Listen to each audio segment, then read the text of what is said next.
Trials. We have been accused again of having spaghetti with sauce, this time with spicy marinara. So we're on trial again. So we have to go through this whole process one more time. And so this might take a while. So we are on case 2 of the Great Ace Attorney Chronicles of the first game of the Great Ace Attorney. So for me, Sylph, Mooney, and Circus returning after last week missing out, we are going to be on a boat. You guys ready to go on a boat? Trick question, where to? I'm on a boat. Well, we're going to I'm on a boat, bitch. we're going to London. Fuck, we're gonna die in London. I know it. There we go. That bitch is gonna kill us off in London. I know it. This ain't goddamn Carmen San Diego. Dude, I don't trust her. She's a sticky bitch. In a corner of that small, dark room, Sholmes and I waited with bated breath. In time, there came from the ventilator a hiss and a soft, almost growl-like sound. Suddenly, Sholmes sprang into action, lashing furiously with his cane at a point in the darkness. You see it, Wilson? He yelled. His tense voice reverberating through the air. There's voice acting. I raised my dark lantern shutter, and the room slowly came into view. Sholmes was staring intently at one particular corner, and he started whispering to me. You just can't hear it. The victim's most perplexing final words. The speckled band. I believe this is the terrible coil to which you referred, Wilson. In front of us was an enormous adder. It's the jingle picture snake. Look out, they're not hurting the diamonds. It truly was the most terrible speckled band I had ever seen.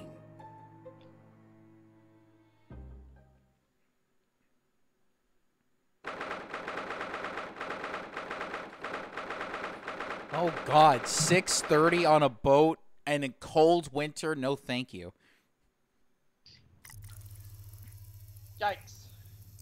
And this would have taken days. Let us unravel This is before heating systems. and discover what events led to this curious murder. Pray, do, Susan. The guy in the cabin far doors right bolted looks from the kinda funny. inside when the man was killed. No marks to suggest the bolt was tampered with in any way. So, this would appear to be a locked room mystery. In his final moments, the victim scrawled a message on the floor. Almost certainly with the ink from this upset bottle. God, it's the steampunk fucking version of Sherlock So Holmes. the victim was a Russian man then. And the letters are well formed. And why is it fucking Russian? It was compos mentis at the time. You'll find out. This is a most extraordinary script. And evidently not penned by the same hand as this message. In fact, I deduce it was written by someone of a different nationality. You know, this is fucking badass, though. I admit. Ooh, the powder. Just prior to the incident, by the victim himself, I would venture. Well, He's got Lucario senses. The aura. And what do you think you're This doing man here? got no eyebrows. no one was touched before I can call this This company. man's jacked up on steroids That right now. won't be necessary. You see, in less than 5 seconds from now, I will reveal the killer to you. Don't be absurd. This is murder. By the way, these sailors are Russian. Ah, yes, the locked room. Do they have a thick That mystery accent? is paper. Yes. Oh. You don't mean the Well, culprit that is in explains there? why. Who are you, and where have you come from? Oh, Brad. I'm a great British consultant detective, the only one in the world. Sherlock Sholmes. I presume. Oh, I just found my new husband Sherlock now. Holmes. No, Herlock Sholmes. Sherlock Holmes. Copyright is still a thing. The people in charge of the estate that own Sherlock are a bunch of twats. So there's that. Oh, my head is throbbing. What's going on? Something's not right here. There's trouble in the air. closet. Oh god, he's trapped in the closet. Right, R. Kelly's in there. Wait, I can't move. Ah! What the? Why am I in handcuffs? They suspect. Oh god, not again. He's trying to defend his ass once more. First with shit. the murder of the damn doctor, and then now this bullshit.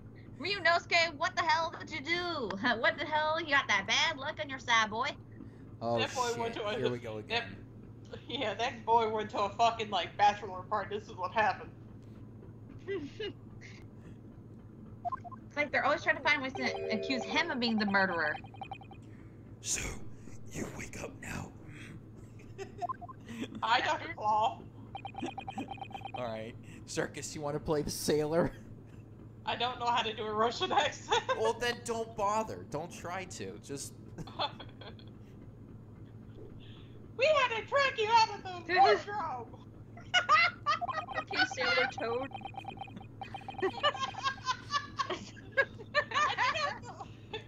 I can't laugh. Don't laugh. You're gonna get me laughing. I do not believe how you can not wake up. Are you true cold-blooded man? You... Ah! You found me then. Yeah, we found you, and now you pay criminal. How long are you hiding in that tiny wardrobe? Sorry. Now, you have been found. It is time to admit your crimes. Unless you want to find out how cold the ocean is. No! No! I'll tell you everything! There's only one thing I'd like to know from you. What is it, Batman? Isn't that... Oh my gosh, that was supposed to be me! Yeah, it was supposed to you, Sylph. But it was question marks, question marks, question I marks. know. You Oh were. gosh, now I'm tempted to You're do the always deep so voice. She's on her period. She's having a deep voice You are there. fine, let's... Why did you do it? Why did you take his life? You don't have to do that, so... I know, I'm not gonna... Let me do that again. Why did you do it? Why did you take his life?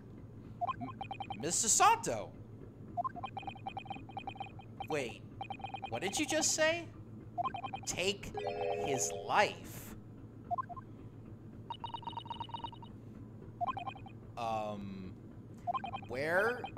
Where is he? Where is Kazuma?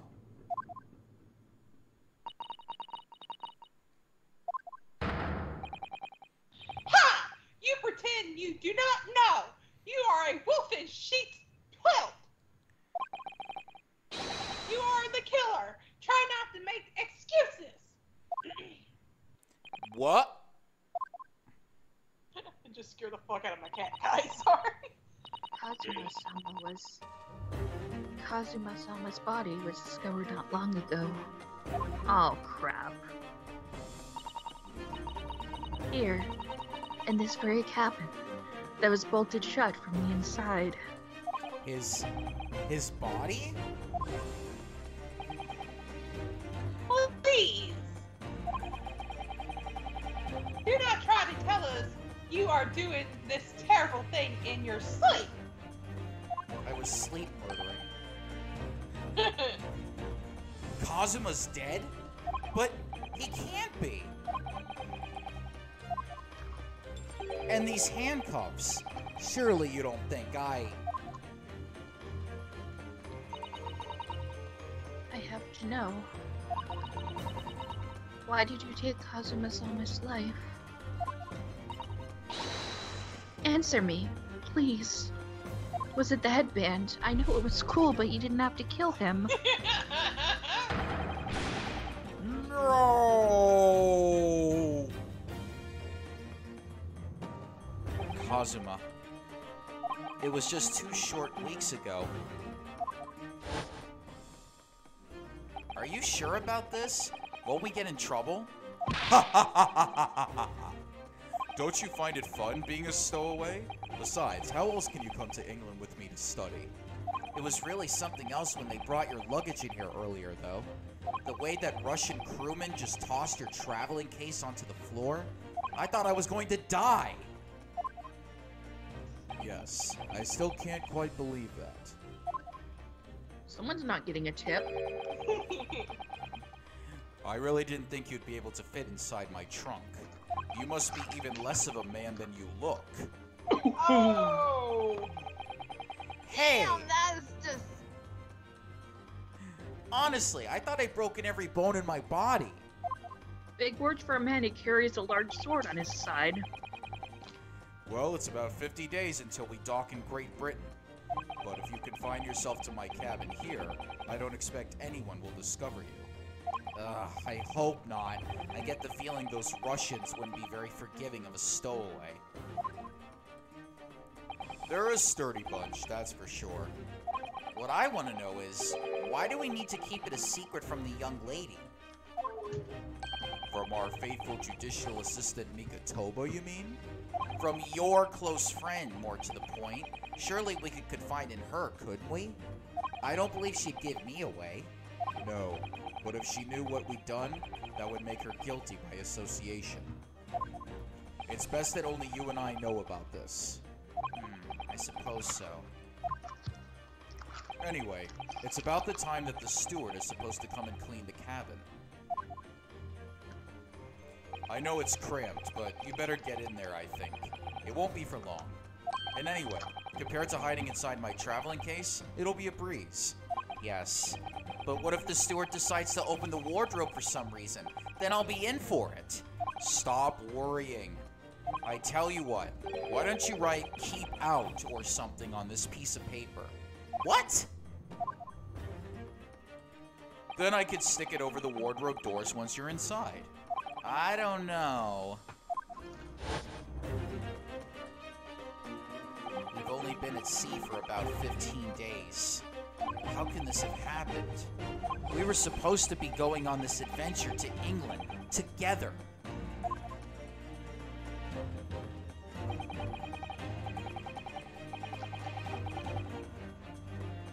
We leave at next port. Stay quiet till then. Don't make any more trouble for yourself. Murderer! No, I'm not a murderer. Stop! You said that before. You said you admit everything about your crime. No, that's not right. I mean, yes, I did stow away on the ship, but murdering my best friend? No one else could have done it. Admit the truth.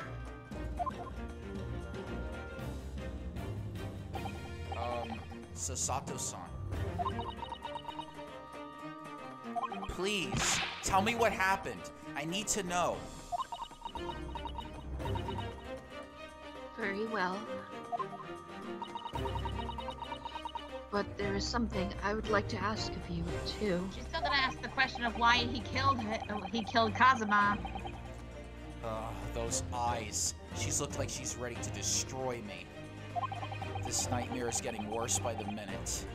I suppose all I could do is try to find out what really happened.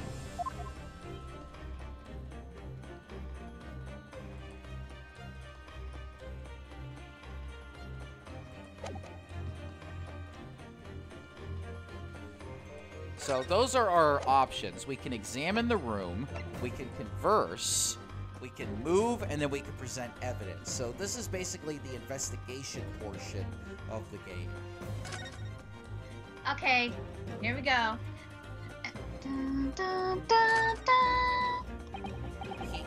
He really has been killed, hasn't he? This isn't just a bad dream.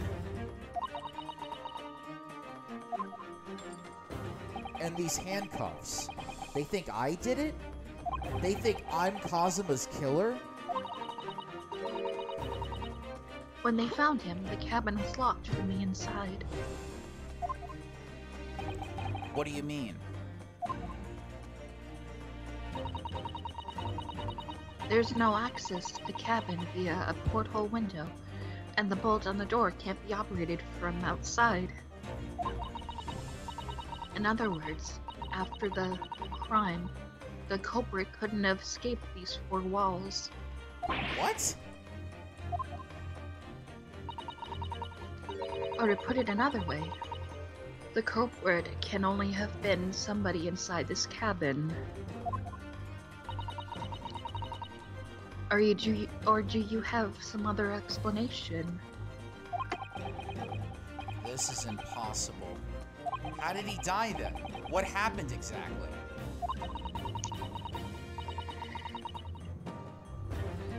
Are you still going to deny the charge, even despite the circumstances? Please, Sasato-san, you have to tell me.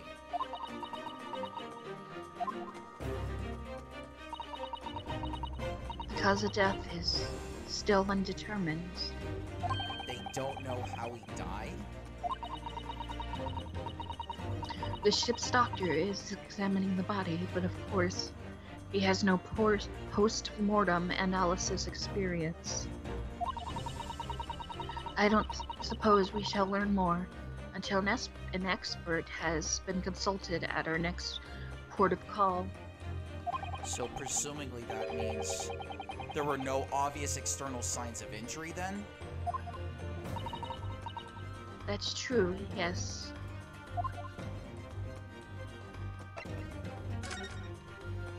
Can't anyone tell me what actually happened here in this cabin?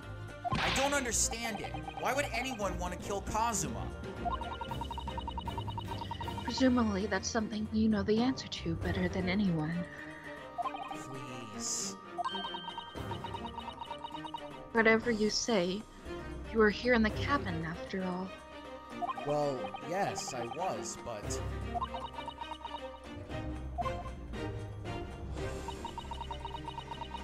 He would always wake before dawn and do his training first thing in the morning.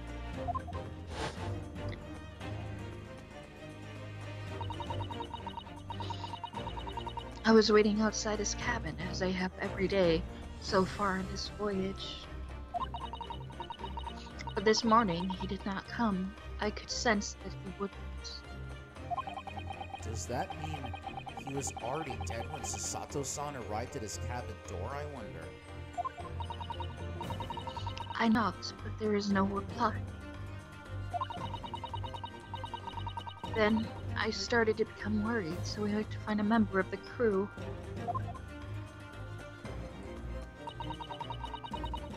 The crewmen forced the cabin door open, and then we managed to get inside.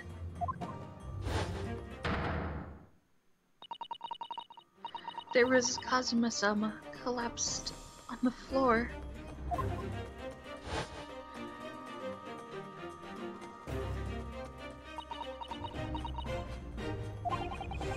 White tape there now shows exactly where he was found, I suppose.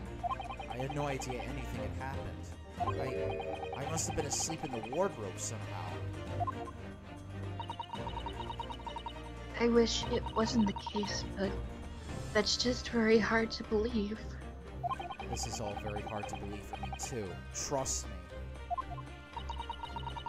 Now, I've told you everything that I know. So it's my turn to ask you a question. Yes, alright. Oh, my head feels so heavy. It's still throbbing like anything.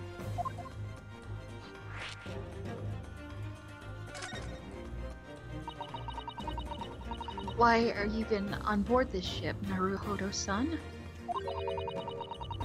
You said something before about being a stowaway, didn't you? Oh, yes. I'm afraid that's true. It's 2 weeks since we left Japan now, and I've been shut up in this cabin the entire time. I had no idea. But how could you have occupied Kazuma-sama's cabin for so long without him noticing?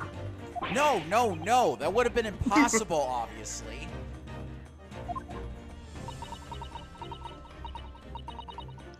Yes, of course. Kazuma invited me. He wanted us to go to England together. actually asked you. But why? I'm afraid I don't really know the reason myself. I don't understand. Kazuma, why do you want this? What's the real reason? Why go to such extreme lengths to smuggle me to England with you?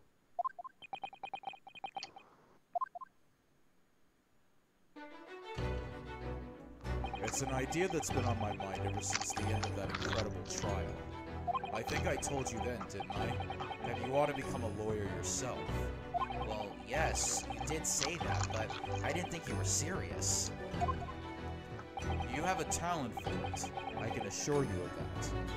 But I've never really thought about becoming a lawyer. Well, that's something you can decide for yourself. London is at the spearhead of cultural development, the center of the world in many ways. There can't be any harm in seeing such an important place with your own eyes, can there? Well, no, definitely not. But on a personal level, if you were to become a lawyer, Then what? nothing. Forget it. Huh?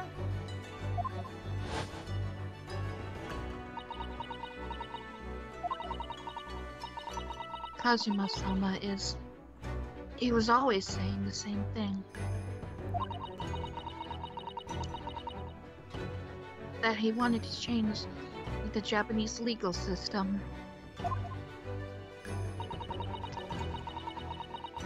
Perhaps he thought that he could do that with you. Yes, maybe. But something's still bothering me. The look in his eyes then. It was darker than I've ever seen it before. Sasato-san, I'm sorry that we kept it a secret from you. My stowing away on the ship, I mean. If I know Kazuma-sama, I expect he was trying to protect me, to avoid me becoming guilty by association. That's exactly right, yes. Word perfect, in fact. Please tell me this character becomes like a detective or something. What, Sasato? Yeah. Oh, you'll find out. Oh, I hope so. If you're not the culprit, then tell me. What happened last night here in this cabin? Well, the thing is, I don't really remember. Kazuma brought me something to eat, just like he always did. And then I got myself into that wardrobe over there, just like I always did. After that, I... fell asleep. Well, yes. So deeply that you didn't even stir when Kazuma-sama was killed. Well, yes. Uh-oh. I know it sounds unbelievable. Really, I do. But it's the truth. If only I'd woken up, then perhaps I wouldn't be in this predicament. And for some reason, my head's still throbbing like anything. Really?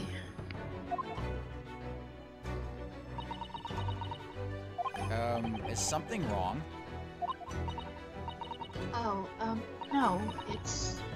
Please, forget it. Sasato-san, you have to believe me. I didn't do it. I really don't want to doubt you. But the trouble is, there's no one else who could possibly have done this.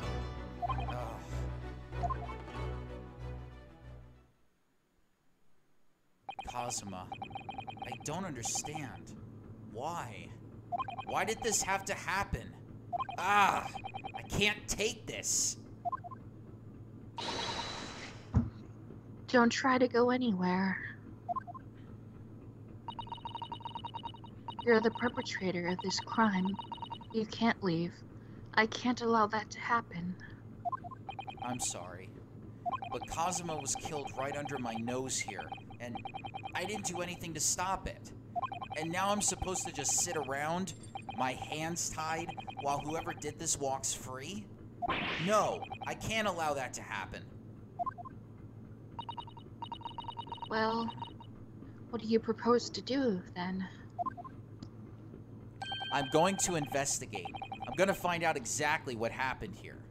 I'm going to work out who took Kazuma's life and how and why they did it. So I'm sorry, but you're going to have to excuse me. Hi, did you just get knocked out? You got his ass kicked by Susato! What the? That was a Susato takedown.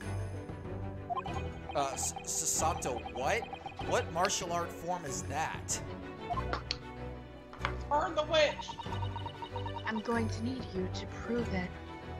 Sorry? Prove it? Yes, your innocence. I need evidence. But how am I supposed to... Have you forgotten already what you achieved just a few weeks ago? You successfully defended yourself in a court of law. Ah, I see. She's expecting me to present some conclusive evidence. I have to get Susato-san to believe me. I'll show her some evidence right now that proves I'm not guilty of this awful crime. Yes! Tell me, when I was discovered in the wardrobe before, was this piece of paper stuck over the doors? Oh, yes, it was. I remember clearly. I thought so. Kazuma always put it in place whenever I went to sleep in there, just in case the cabin steward or another crew member decided to look inside. So naturally, he did the same last night as well. Ah. Yes, of course. The gentleman who discovered you killed that sign from the wardrobe doors before he opened them. But if I were truly the culprit, I couldn't have climbed back inside the wardrobe and stuck this on the outside of the doors on my own. Yes, it's quite true. In other words, it's impossible that I killed Kazuma.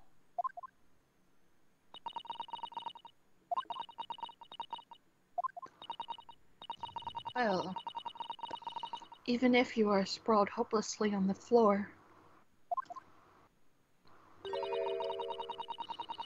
I can see why Kazuma-sama thought so highly of you. Thank you, Susato-san. Now, do you think perhaps you can help me up? I just love how she just took you down like that. Well, in the light of that evidence, I don't see any reason why I should stop you from investigating in here at least. Thank you. So you finally believe me? I'm sorry, no. What? I'm not sure yet. I can't rule out the possibility that you used some sort of conjuring trick to put the sign back in position. What does she think I am, a magician?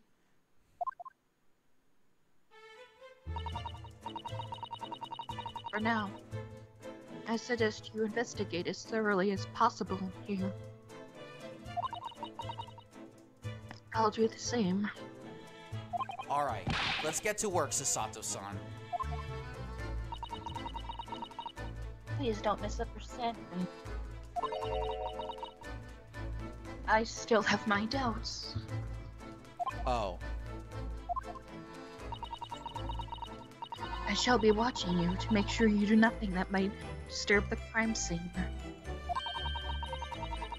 I wouldn't want you using your conjuring tricks to destroy evidence, for example. Right. Well, anyway, I should make a start on investigating in here. Examine everything I can. Cosma, I swear, I will avenge your death! Dun dun dun. So, like I said, we can examine, we can talk, we can move, and we can present things. So, let's go talk to the sailor. Perhaps I should see what this Russian crewman makes of the scene of the crime. Excuse me. What? I was wondering how it's going. The investigation I made.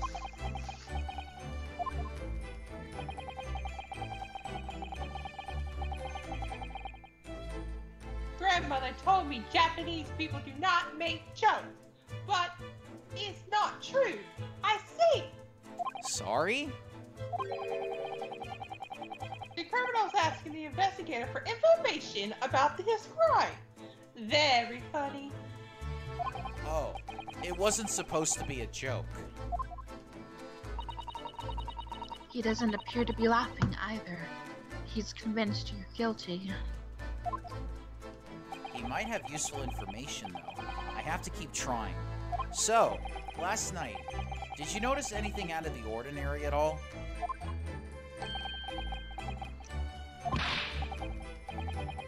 Nick, of course not.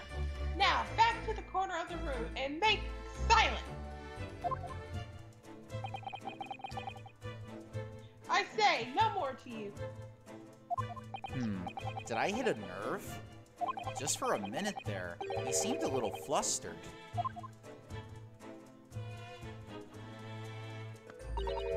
Well, he does sound like I kicked his balls in after I talk.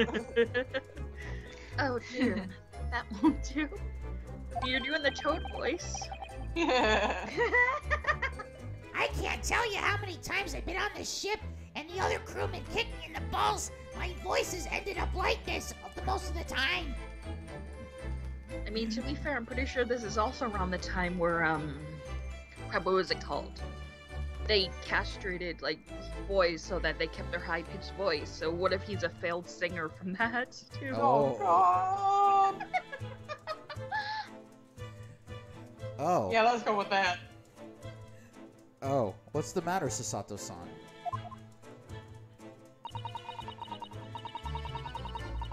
Whenever I'm examining things, I always find myself so focused I forget to look around properly. Ah, yes, that's not good. I don't suppose you're as foolish as me in that regard, are you, Naruhodo-san?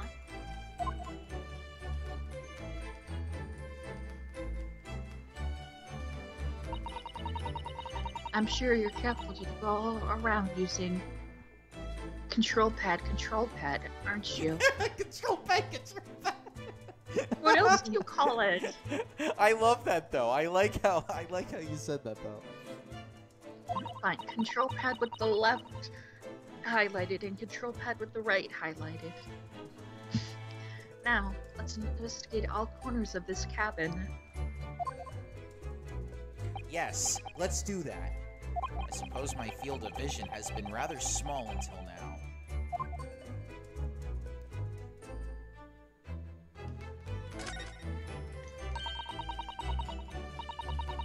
That's Kazuma-sama's precious sword. He never went anywhere without it. Yes, he was always saying that a Japanese man's katana is his soul. I believe he had to work very hard to convince the government to allow him to bring it on this trip. I suppose that shows just how important it was to him. And now he's gone. But I'm not ready to let his spirit go just yet. I don't know why, but I thought we're gonna get and I'm gonna adopt that sword. Don't mind me. I am just, since I can't hear music on this end, I'm just playing out my own vibes, which is despair searching. What is that sound? What? You don't hear like it's something in your ear? No. Oh, okay. Like a wind thing? Yeah. Like going through a wind tunnel? Yeah. Oh, I don't know. I think that's my air conditioner. No. He kicked Or off, maybe- sorry. Hang on, or maybe mine. Is it? It's not mine, cause I can hear it. Where the fuck is my? Oh, fuck. I can't move my laptop. My cat's in front of me. How's that? That's better. It's problem. That's my dinner from last night. A roast chicken. It was really tasty. Yes, it was very delicious, wasn't it? But did you eat it on the floor here? I'm not a dog, Sasato-san. I ate at the table, of course. The way she thinks you ordered, probably. You are. Which begs the question of when and how the plate ended up on the floor.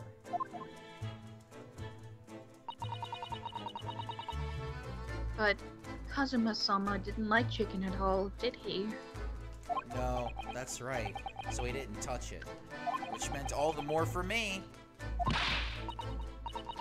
Oh no, does that mean... Poor Kazuma-sama spent his last night on this earth with an empty belly. It's just too horrible. Ugh, now I suddenly have a guilty conscience and an achy stomach. I mean, he's dead, it doesn't really matter now. True. Seiji. The Japanese word for justice. The brushstrokes are straight and true, just like Kazuma. Yes, his calligraphy always was a reflection of his heart. Yet can you really look at those characters without feeling shame, knowing who drew them so thoughtfully? Was she in love with him? Of course I can. I mean, I'm innocent, so why shouldn't I be able to? Even though you stood away on this ship. Now you're going to bring that up, are you? I can't win.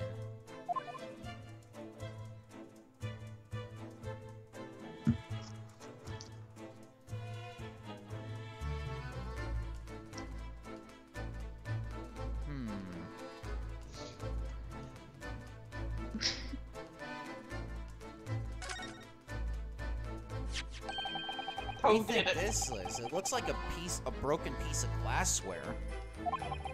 Whatever the thing was, it appears to have broken clean in two.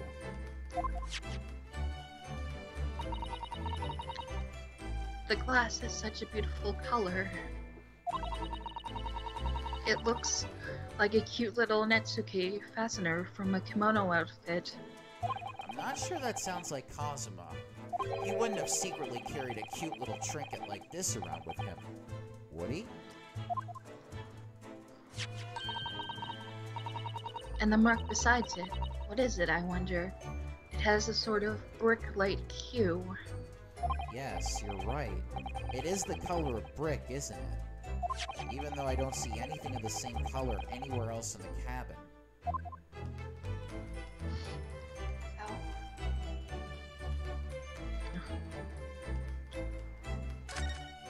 Did Kazuma write that before he died?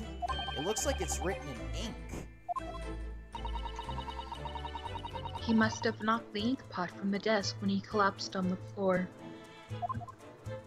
A little convenient there, isn't it? Mm-hmm. Then I suppose he wrote this message by dipping his finger in the spillage. Poor Kazuma-sama. No doubt he was in terrible pain. It's almost unbearable to imagine it. I suppose he was trying to leave some kind of a clue in his final moments, was he? I'm sorry, partner, but I can't read your writing.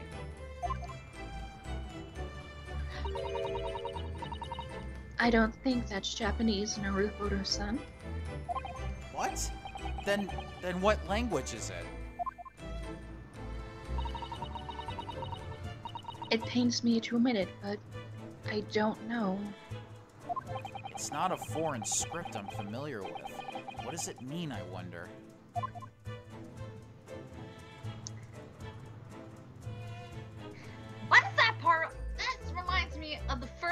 trial, Joey. Holy shit. Well, when we get to Danganronpa.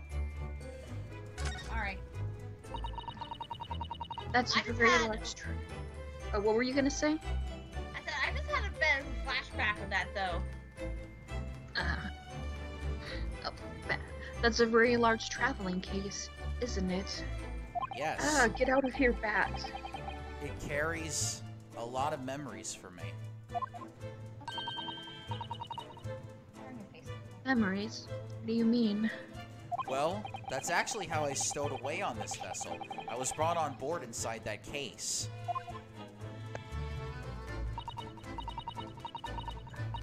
Yes, I see why it says this way up in Japanese. Which, in hindsight, I should have realized the foreign crewmen wouldn't be able to read. I was turned over and over and over, and then I was tossed on the floor in here. Oh dear. Being a stowaway isn't as romantic as it sounds. Those kind of fantasies? What?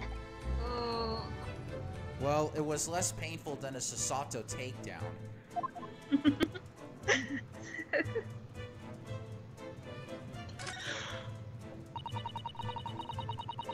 This is where dear Kazuma-sama would have sat whenever he was writing. Jeez, girl! Girl, get some water, you're thirsting here. She is such a... She must have been a complete simp for Kazuma. Well, I would be too. Were they banging or something? Like, was he like a arranged marriage? What the heck? London Diary. Poor Kazuma. He didn't even make it to his destination.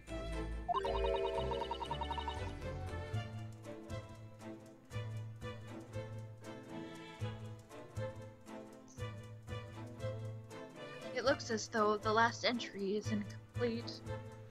Which means... what? He was in the middle of writing it when the incident happened? Let's see what it says. It could be a valuable clue. Damn it, woman! That's out of the question. What? Kazuma-sama may have departed this world, but you must not read his private thoughts. Jesus! But what if something is something important? Something relevant to the case? Alright, I won't read it.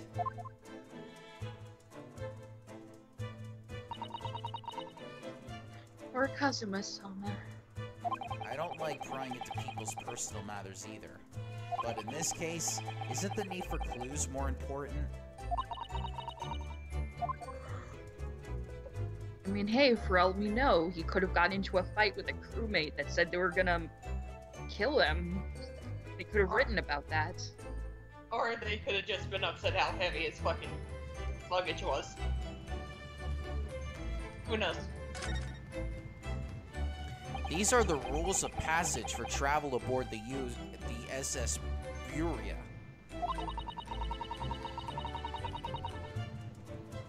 It's essentially a list of requests from the captain to all passengers on board. Passengers must not keep weapons or other dangerous objects in their cabins. Pets are also strictly forbidden.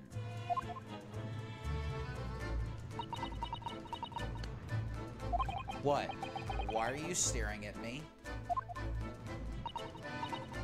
Oh, sorry, I was just thinking. Are you more of a dangerous object or a pet? Oh! Oh. What the fuck?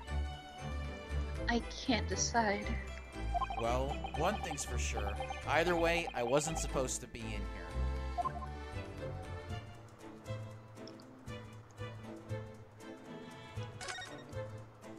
The books have fallen over on the shelf.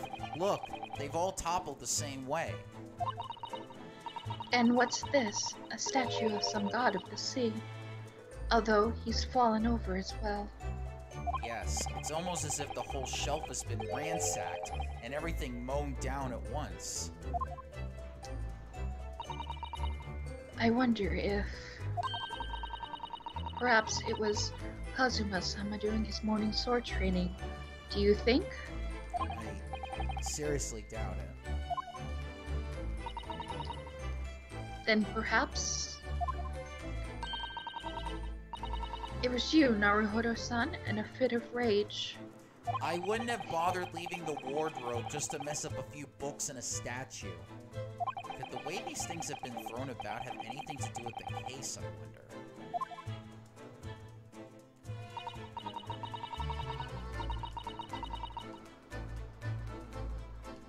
Well, I'll just set everything straight again. I don't like to see a mess.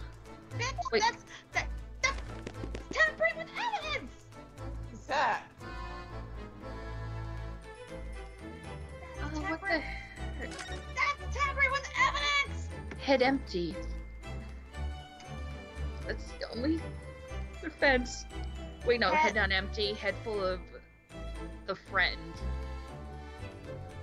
I My head's got been empty, and I there for a moment. head empty. Thoughts of Kazuma-sama. Yes. And I got a good response to that. So I got a good clip from it. Damn, woman. I thought I told you to chill.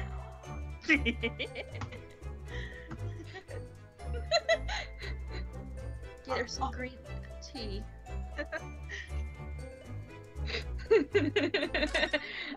I freaking had to. It was from. That's from Bayonetta 2. This is, yes, it's a belt or contraption, I think. What do you mean, contraption? I read about it in a book I was studying that talked about life in Great Britain. Large households often have bell cords like this, which you can hold to ring a bell to summon servants. Really? That sounds almost magical.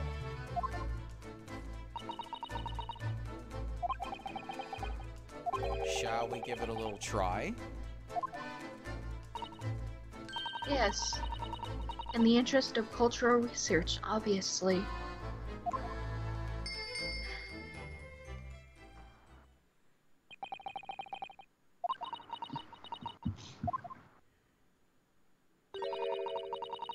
I suppose nobody comes for lowly Japanese people. No, I'm sure it's just that everyone is busy, that's all.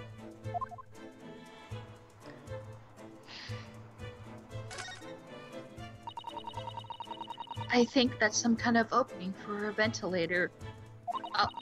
Called it. Hole through which fresh air can circulate into the cabin. Isn't that a little odd? What do you mean? Well, this ventilator, if that's what it is, looks like it must connect to the next door cabin. Yes, it would appear to. You're right. But if its purpose is to allow fresh air into the room, surely it should be connected to the outside. That's true. Perhaps it's so that rain and spray don't find their way in when the seas are rough, or something like that. I suppose. Maybe that's it. Must resist Among Us joke. Must resist Among Us joke. Do it. Calling it someone vented. Yes. Damn it, Sylph, exactly. Who's that? He wasn't there a minute ago. As far as I could tell, it looks like he might be European. No. Oh, how did he... You've noticed the man too, have you? I've no idea who he is or how he got in here, but he looks suspicious and tall. Suspiciously tall.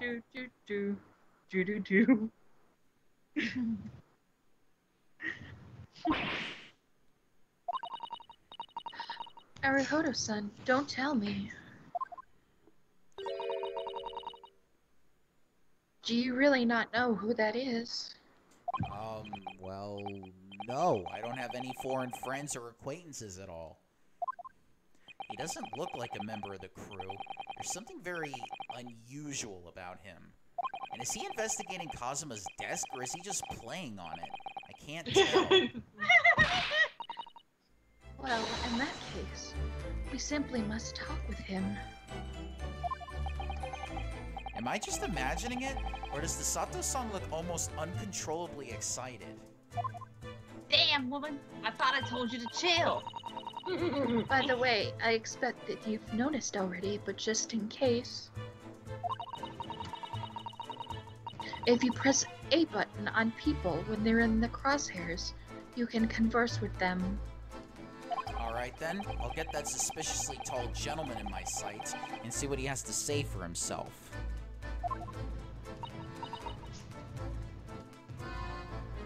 Oh, please do.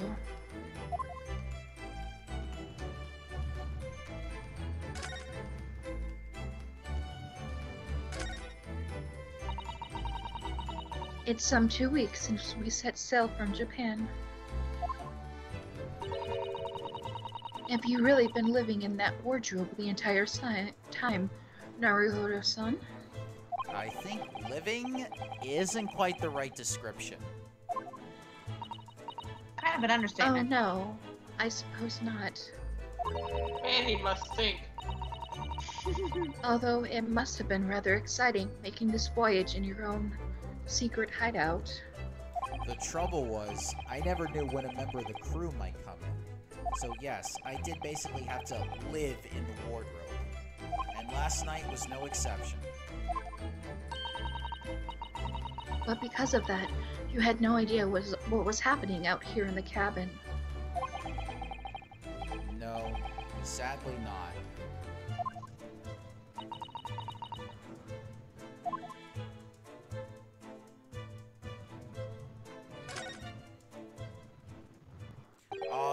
Excuse me?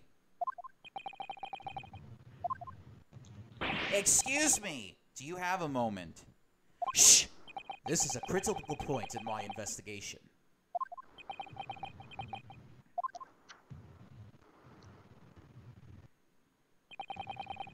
Maybe I should leave him. Sorry. Maybe I should leave him alone. He seems a little unfriendly. Yes, perhaps that would be for the best. Greetings! I hope I haven't kept you long. Jesus Christ! What the fuck?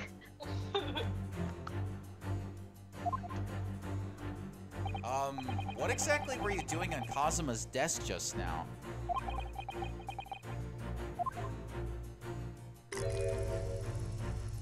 Ah, I see. Fascinating. Sorry? What do you see? Feels like he's looking right through me. Oh, yes. Everything is clear now. The train of reasoning has run its course. My deductions have crystallized. You have been in Afghanistan, I see. Just recently returned, if I'm not mistaken. What the fuck? Huh? Sorry. What? And now, whilst venturing towards foreign climes, you find yourself in a most troubling predicament. Oh, well, that's true at least. But how? How the deuce did I know that, perhaps? It was really a most elementary deduction, hardly worth explaining. Have you perhaps managed to deduce anything else? But of course, a great many things. There is no mystery, my dear madam. For example, you have fled your native land of Russia, being as you are, a merciless revolutionary. What? What? You leave 16 victims of assassination in your wake, and now travel to England to blow up the Crystal Tower. What? Does he look like he's smoking? Doesn't look like terrorist. And when the bare-bones occupant of this very cabin discovered your identity, you ended his life too. Yes. definitely a parody of Sherlock. I believe that summarizes the facts beautifully. No need to hide the truth now. Nothing deceives these eyes. Except these eyes themselves. Just to be clear, you are talking about me, are you? Certainly I am. Do you see another in this cabin who fits the bill? A Russian assassin with 16 victims to his name? I don't even see one person who fits the bill. Oh, hold on. So it's true. It was you who did this to Kazuma-sama. What? And you're plotting a revolution, too.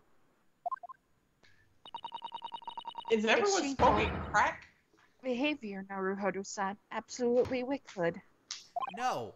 Listen, there's no way Yeah. Damn it, woman! Now explain yourself. Tell me everything. This is ridiculous. You can't believe a word that dude says. She's smoking crack. How could you do it? For pity's sake! Open your eyes. I'm not a Russian revolutionary, obviously.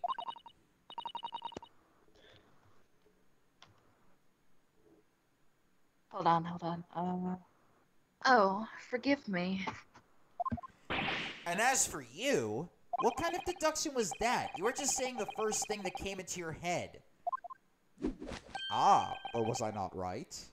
Whilst venturing toward foreign climes, you do find yourself in a most troubling predicament, do you not? Well, yes, maybe. Ha! There you have it. You see? What do you make of that? Hmm? Well, to be honest, this ship is en route to England, and I'm in handcuffs at the scene of a murder. So, I'm not really sure you could call it deduction. It's more plain observation. An assumption. Indeed. An observation, my dear boy, is the basis of all deduction. My method is founded upon the observation of trifles, you see. I announce my findings with a brassy certitude. And more often than not, I'm right. Ha. I don't think you introduced yourself. Ah, my apologies. How remiss of me. I am none other than the greatest detective of the century, known to men and women the world over. The intentable Sherlock Holmes. Oh, he said it. He said it. We can go home now. Yeah, let's go home. Get your lawyers, everybody. Will you getting sued? So, it's really you, the actual Sherlock Holmes. The very same. The inevitable, actual Sherlock Holmes. Do you know this man, Sasato-san? The most famous detective in the world? Naruhodo-san, of course I do. There's nobody who hasn't heard of him. What planet have I been living on then? Planet Lyso. Planet Waso. Planet Room. Planet Cheesecake and Water. That's shaped like a spoon. We must ask him what he's deduced.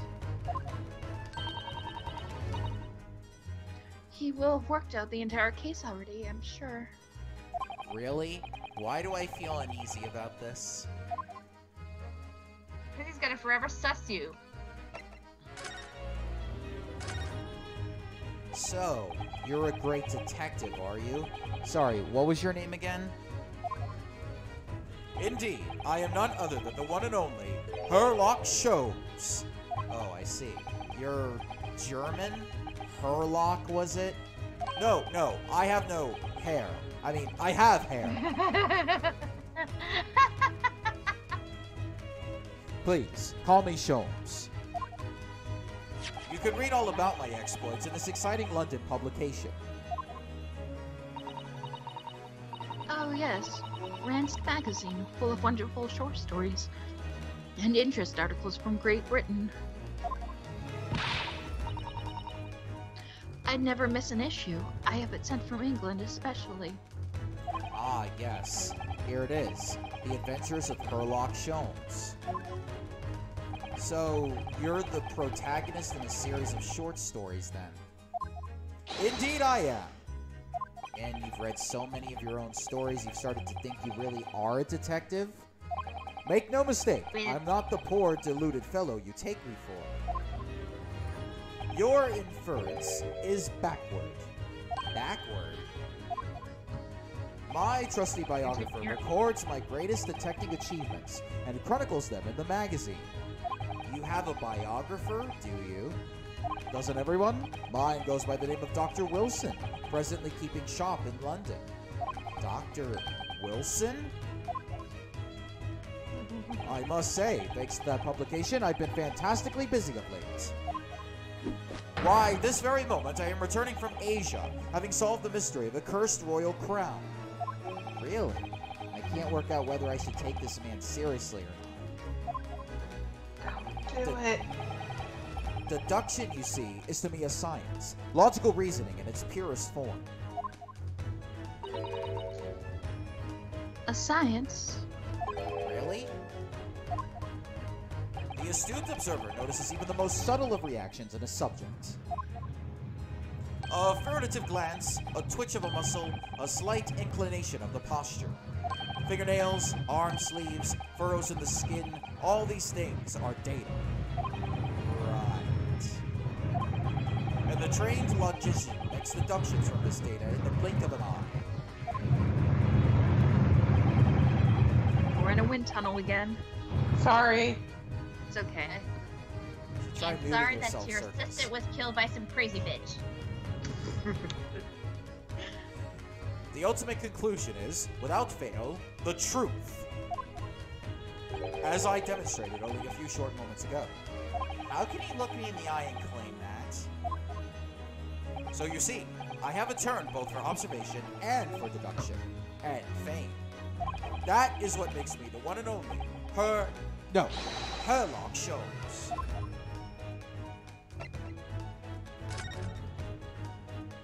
Have you managed to deduce anything about this particular case yet? Have I managed to deduce anything? My dear fellow. Who do you suppose discovered the culprit in his most cunning hiding place? That's right. It was none other than the great detective before you now, Mr. Herlock Sholmes. Ah, I see. In other words, I'm in these now because of him.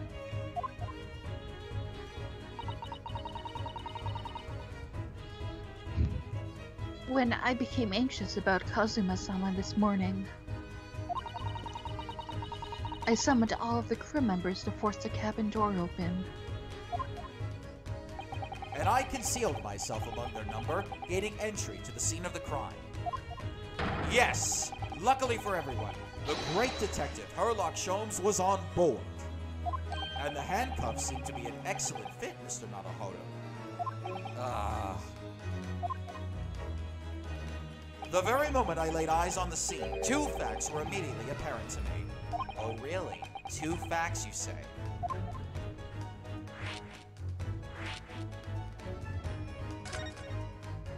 Mr. Sholmes, tell us, please, what two facts were apparent to you when you came into this cabin this morning? Ah, yes. But first, let us be precise. The two facts in question were immediately apparent to me. Yes, I understand, but what were they? Allow me to elucidate. The two facts that I deduced from a mere momentary glance at the scene of the crime were as follows. Number one, the cabin was locked from within, rendering escape of the culprit out of the question.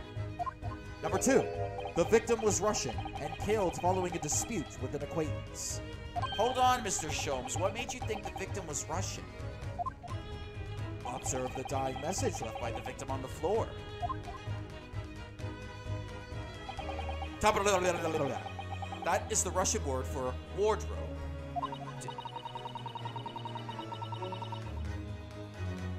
Do you really think Kazuma-sama could have left a dying message in Russian? In their final moments, many find their native tongue filling their head. For this young man, Russian. Kazuma was Russian, was he? Initially, I considered Garderobe may be the name of the killer. A certain Robert Gard, perhaps? But in the interest of thoroughness, I decided it would be wrong not to look inside the wardrobe there at least.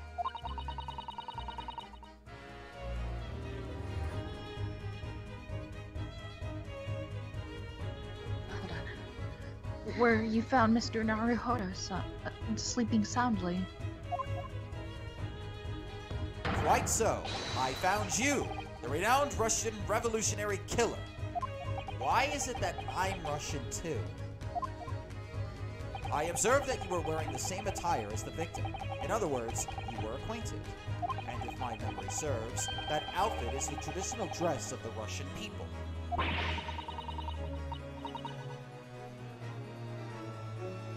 Our school uniforms are the traditional dress of the Russian people. I had no idea. Don't believe anything he says! And I had no idea a detective could get something so wrong. I took a photograph of the victim and the message, that I might analyze it for possible hidden details.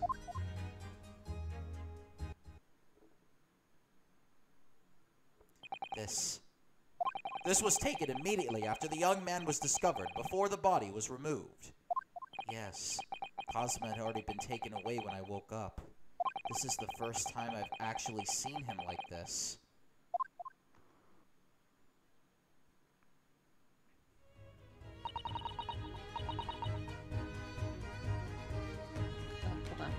Are you alright, Mr. Naruhodo? Oh, yes. Thank you.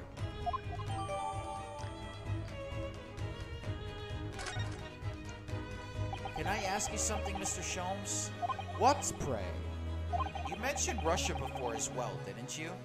You know, when you said I was a fearsome revolutionary fleeing from Russia and all that. Ah, yes. The train of reasoning that led me to the truth. Would you mind explaining that train of reasoning to me, do you think? Sir, if it interests you. How many times? I'm not Russian and I don't speak Russian.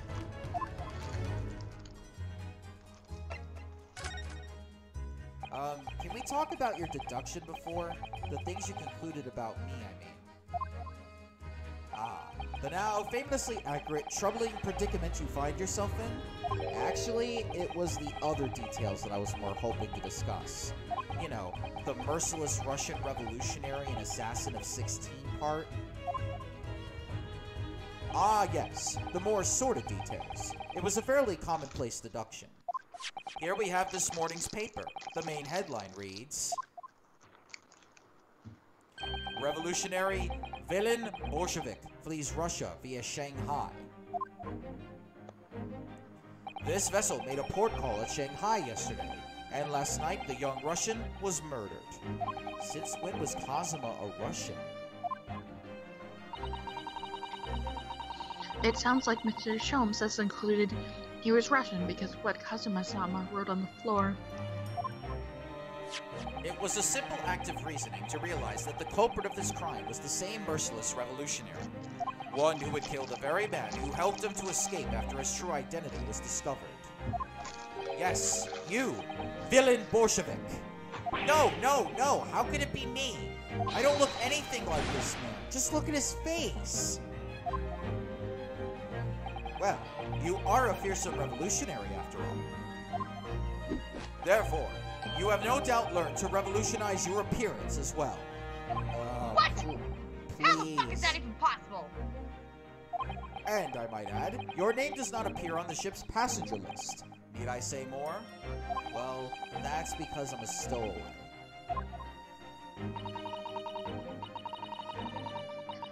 What about the other details, the 16 victims of the assassination and blowing up the Crystal Tower? Ah, yes. The journalist clearly interviewed the man and printed all those particulars in the article. The deeds the man has perpetuated thus far, and those he is plotting. Yes, everything about this revolutionary Bolshevik was included. There could be no mistake.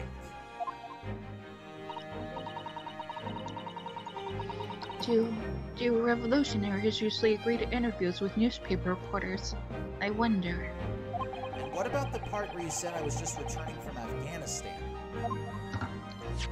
Also quite clearly stated here in this article. Bolshevik is recently returned after a period of subversive activities in a war-torn region of Afghanistan. Where even is it anyway? This Afghanistan place. Here, take the paper for yourself, as a little memento of this great deduction. Oh, thank you. I've absorbed all that is of interest to me within its pages, but I see no rubbish bin nearby.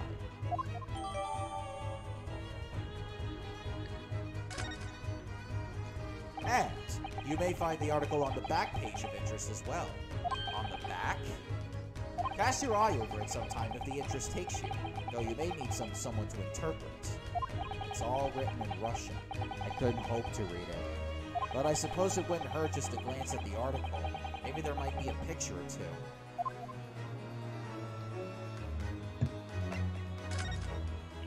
Before we started talking, you were examining Kazuma's desk, weren't you? Kazuma? Ah, yes, the victim. Did you notice anything useful? Anything at all? Observe for a moment the desktop of the victim. We see that the victim was engaged in penning some text. London Diary. Cosmo was keeping notes of the trip.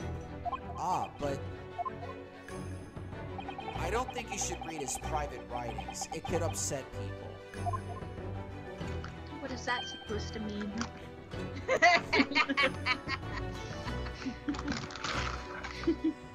Tragic. Not Cheetos, it's Sour Patch Kids. And something you ought to perhaps enunciate before the act of reading. You mean you've read it already? It is my business to know what other people do not. Yes, believe it or not, I know a smattering of Japanese. Oh, I see. Well, you're about to know what a Sasato takedown is. Sasato-san? Aren't you gonna throw the detective with one of your trademark takedowns? I'm sorry, Naruto-san. What on earth do you mean? Life is so unfair.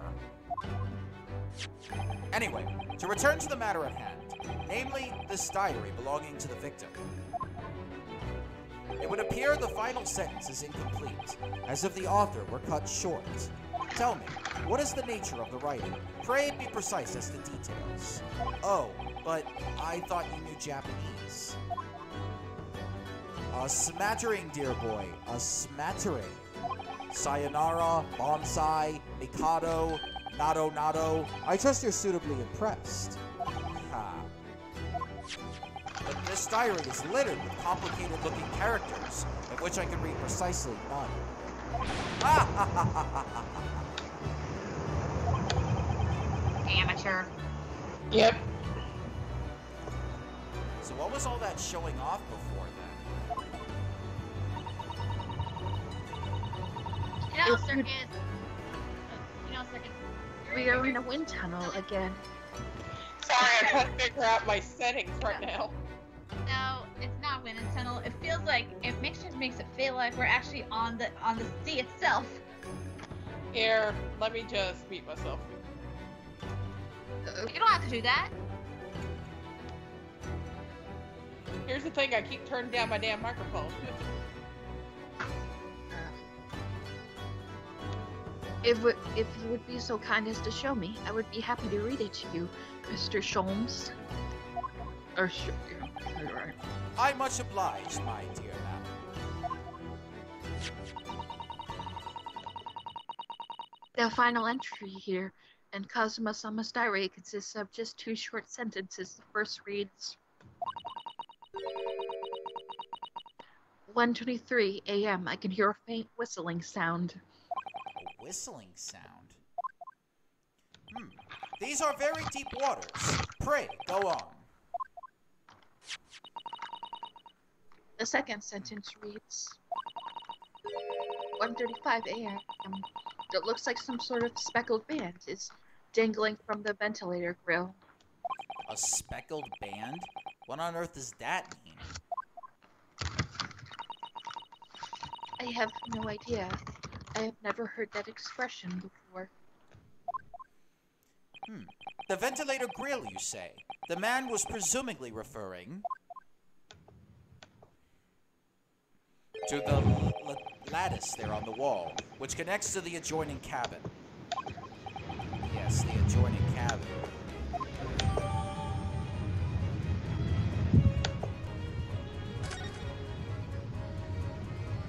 It's still back, Circus. I'm still fucking with it. It keeps fucking going. So, I believe I've given you enough to consider for the time being, at least. Ah, do you have somewhere to go? As it happens, the victim's writings in his diary have piqued my interest.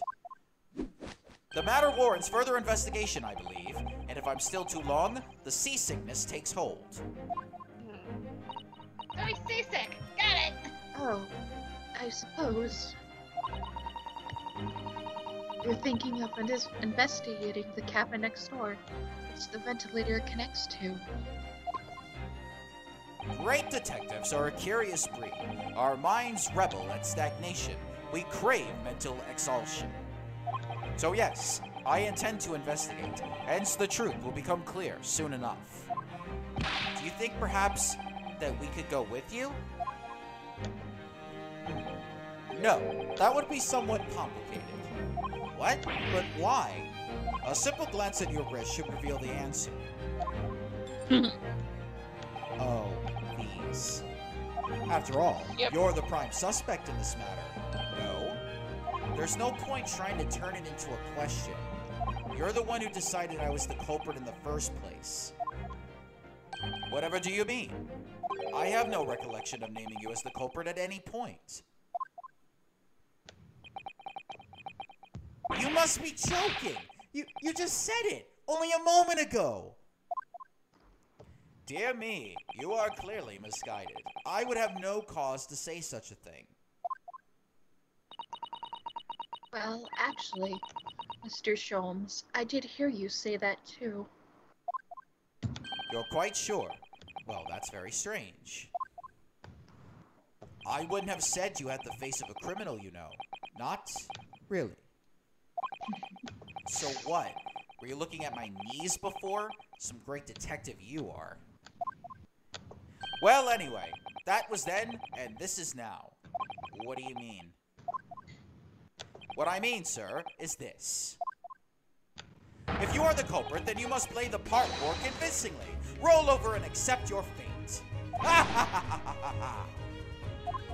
Now he's just being clean rude. He laughs like the character in Rhapsody Street Kids. Like, you know what I'm talking about, right? Yes. And off he goes, having just laughed in my face. His sense of humor is as twisted as his name. Naruhodo-san, what are you just standing there for? Hmm? We must go and investigate the cabin next door as well.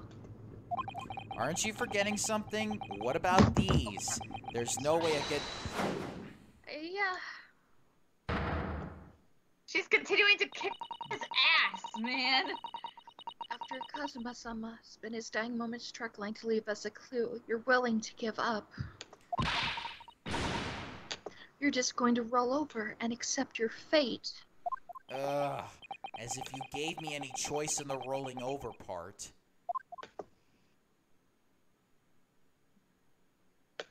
I think we still have some investigation to finish off in here first, don't we? Let's carry on examining what we can in this cabin while we wait for a chance to slip next door. Good idea. The situation doesn't look good for me, but there are still things I can do to help myself. And I owe it to Kazuma to do everything I can to find a way out of this. And bring the real culprit to justice.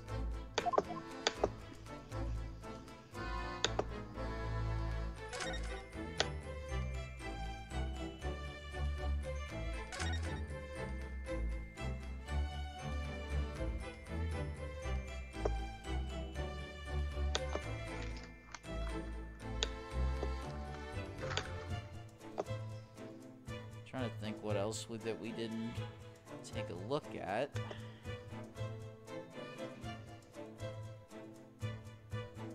Got that, got that. Got all of this. Oh, wait. Oh, the table.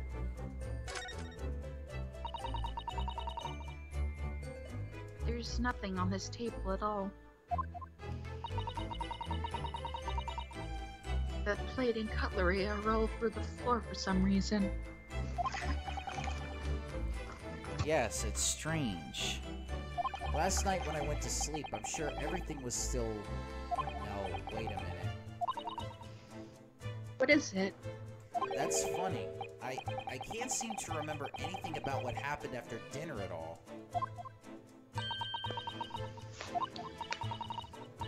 So then perhaps you are responsible for what happened to Kazuma-sama.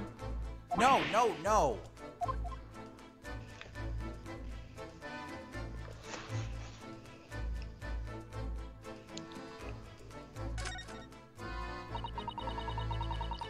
When I went for help and the crewmen forced the door open, this bolt had been firmly closed. It's quite a small bolt, and not particularly sturdy, and it just slides across to secure the door shut. But still, with the door bolted, there would be no way to get in or out of the cabin, that's for sure. It's no wonder everyone suspects me. When she glares at me like that, I feel tense all up and down my spine. I remember reading once in a detective novel, the culprit used a needle and thread to draw a bolt across from outside the room in a situation like this. Yes. That's a clever trick, isn't it? I'm an avid reader of detective stories myself. But the door of this cabin and the frame are made of metal, and they seal together perfectly. There would be no possibility of using that needle and thread trick here, I'm afraid. When she glares at me like that, I feel pins and needles all up and down my spine. Oh, look over there. The crewman, do you mean? He wasn't there before, was he? That's what I thought. Why don't we try talking to him? Probably because I'm likely to get yelled at again, but I suppose I could try.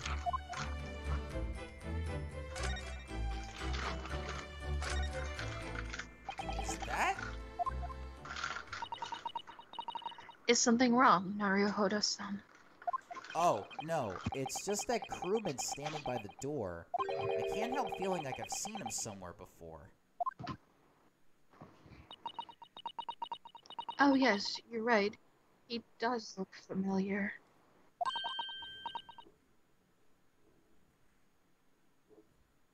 Excuse me, sir. Yes? What could I do for you?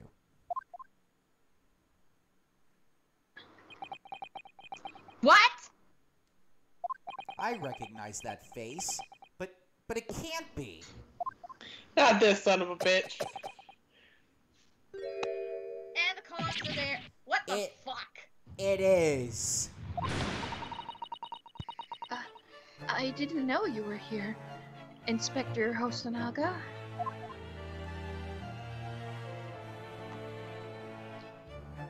Hello again. What are you doing here? I think that should be my line. I was so stunned when I saw you, my heart stopped. Nearly stopped, I hope.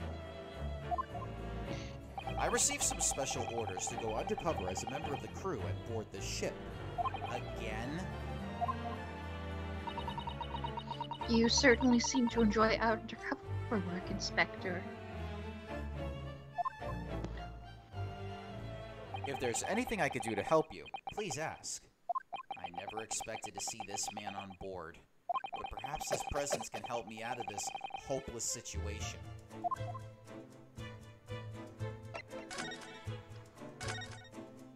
So what are your special orders this time, Inspector?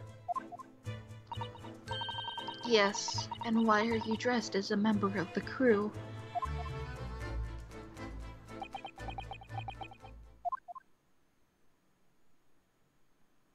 I'm so sorry. This is all my fault. I take full responsibility. For what? My orders were to act as Asogi-san's bodyguard. It was Minister of Justice Tenjoku who pushed for this overseas study tour to go ahead. And he entrusted me with ensuring that Asogi-san reached Great Britain without being assassinated. Assassinated? How could that even have been a possibility? I'm not sure. But these are complicated times. There are tensions between the world's greatest powers. Minister Chigoku said we should be prepared for all eventualities. This is incredible. I don't believe it. Kazuma-sama was assassinated. Obviously, we couldn't give Asogi-san a visible security escort. Which is why I'm undercover now, posing as one of the crew. I see. And I didn't take my eyes off him the entire time we've been on board, from morning until night, every day. But I never imagined it would happen here, inside his own cabin, not here on the first-class deck.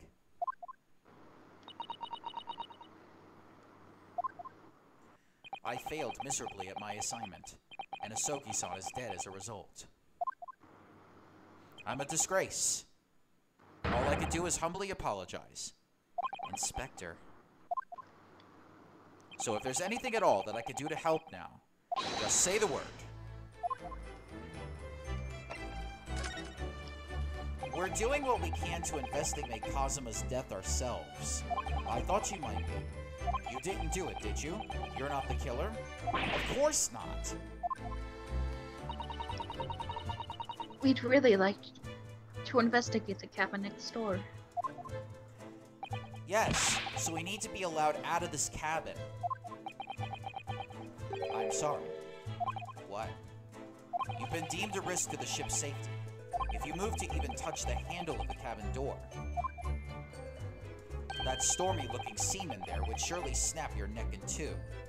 I suppose I'm not just a stowaway now. They think I'm a murderer as well. Would it be possible to give me something to work with, do you think? I'm going to need something persuasive.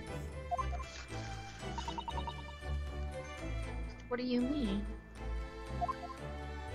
If I had a solid reason why the next door cabin should be investigated, for example, I'd do everything I could to persuade the captain to allow it. Really, I'd lay my life on the line if I had to.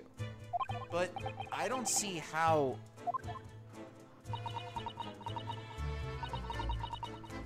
There may be a way. What? Really? Think of how you tried to persuade me of your innocence, Naruhodo-san. By present... Oh. That's my line, bitch. I'm sorry.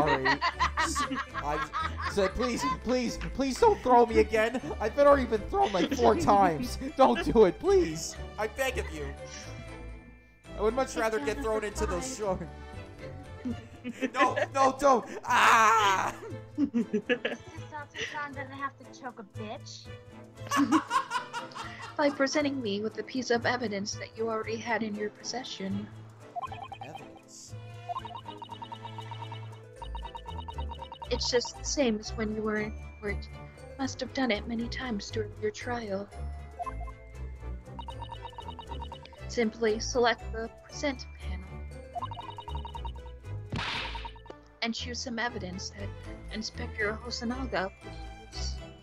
So, evidence that would give us a viable reason to investigate the next door cabin, is it?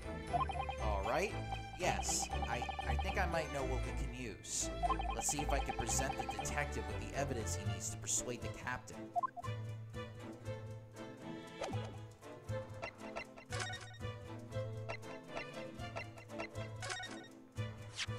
What's that? It's Kazuma's diary. Just before he died, Kazuma-sama wrote something rather strange in his diary. Strange? In what way? He wrote, "What looks like some kind of speckled band is dangling from the ventilator grill." A speckled band? That is strange. Yes, we're still trying to work out what he meant by that. But what I'd like to know is... Don't tell me. The ventilator, is it? You're very astute, Inspector. That ventilator clearly joins to the next door cabin. That's right. So if we can investigate in there, we might be able to work out what the speckled band was. Alright then. I can't leave this cabin at the moment. I'm stuck here until we arrive at the next port. The captain has given me strict orders to guard the scene of the crime, you see. I'll have to entrust the investigation to you. Really? You're willing to do that? Yes, as long as you don't leave the first-class cabin area. I'm afraid I can't remove those handcuffs, though.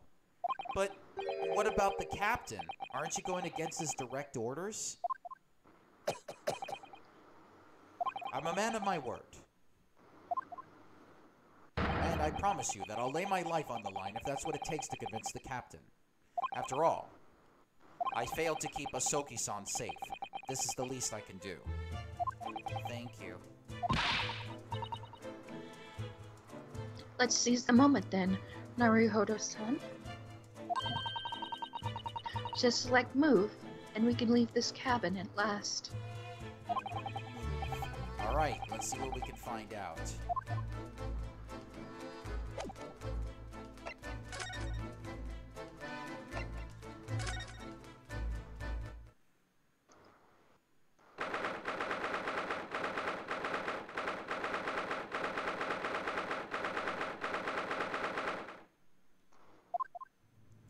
Phew! I'm finally out of that cabin. I have to admit, this isn't quite what I was expecting. It's less spacious out here than I thought it would be, and this is the most luxurious accommodation. Yes, indeed. Kazuma-sama is being sent on this study tour by the government.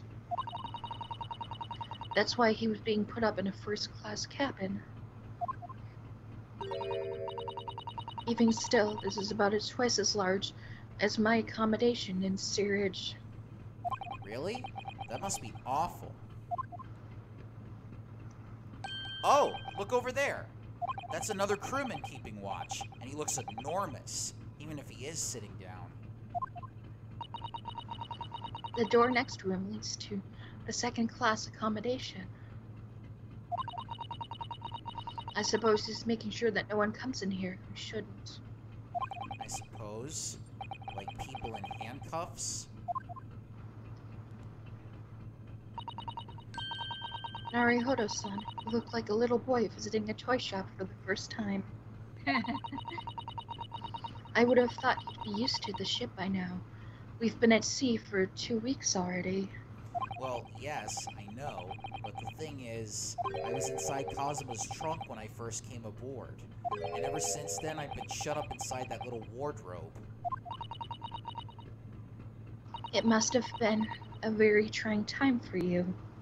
Please don't give me that pitying look. I hear trying time and I think of the egg quote. By... Why am I doing her voice when I'm talking now? Like I heard trying time and I thought of can I offer you an egg in these trying times? That egg could have killed you from cholesterol. Freaking Danny DeVito. I almost got to meet him too, but like I didn't know. Excuse me, but could I ask you something? You? You little doorway murderer. That wasn't a good start, was it? Alright, Let me try instead. Good day, Mr. Sailor. I'm so sorry to trouble you, but could I perhaps ask something of you? You? The little third-class lady maid? Oh. We seem to have caught this sailor on a bad day, Sasato-san. Oh shit, we lost Circus. Oh, she'll probably be back. I am not a sailor. My mother gave me name.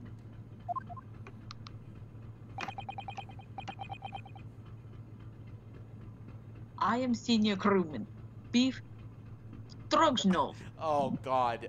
Beef stroganoff? Oh my god. He's named after food. Yes. What is this, like, part 5 JoJo? Yes. A Russian JoJo at that. Phew, the best thing is just to avoid eye contact, I think. Mr. Stroganoff, about this first-class cabin area. Here we are in final spot of Burya steamship for very important persons. What sort of very important persons? Government officials, kings and queens traveling in secret. Many important persons. That is why I'm always guarding this place. Gosh, that's amazing.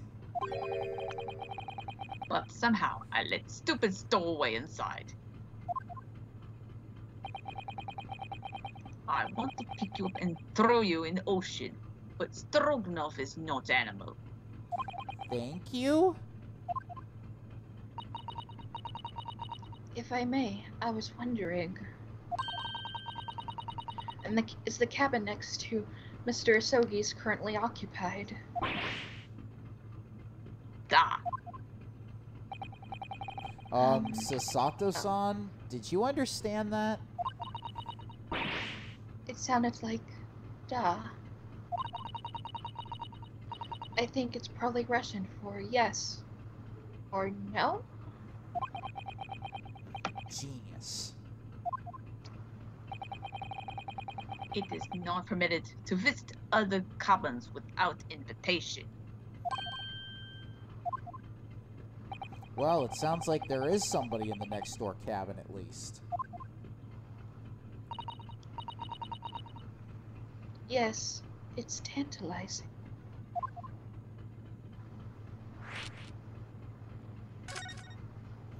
Could you tell us who's traveling in the cabin next to Mr. Asogi's?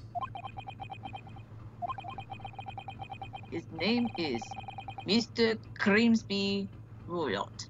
He is very important Western gentleman. A Western gentleman. Do not think about it. He has nothing to do with the murder of a student boy. How can you be so sure about that? Mr. Royot is an authentic Western gentleman. Such a man with no interest in lowly student from insignificant Far East islands. That was harsh.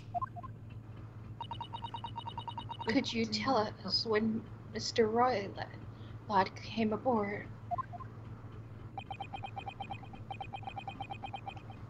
It is not your business. Come to think of it, even though we've been at sea for 2 weeks now and I've been in Kazuma's cabin the entire time, I've never once heard anything from the next door cabin, or even felt like there's anyone there. Well, presumably, since this gentleman is occupying one of the first-class cabins, he must be rather important, is that right?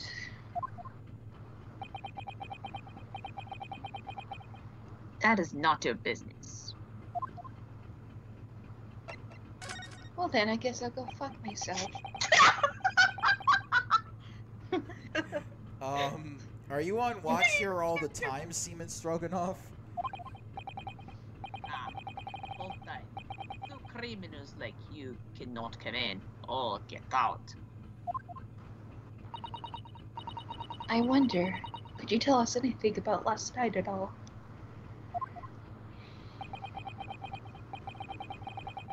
It is sad about student boy. Were you on watch last night as well? Of course. And did you notice anything at the time? Anything unusual?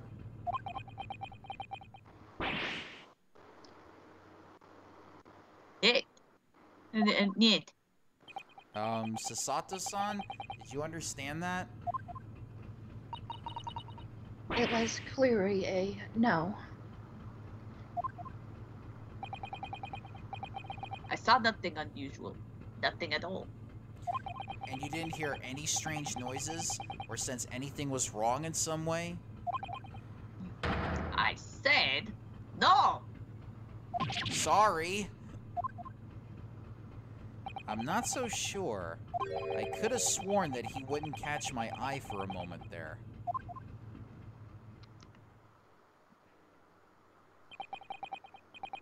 This is enough. I cannot say more now.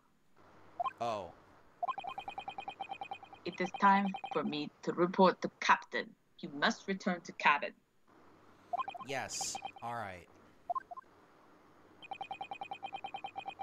Bulkhead to second class area is staying locked at all times. You escaped when the lobster whistle on top of the mountain, or as English say, when the pigs fly.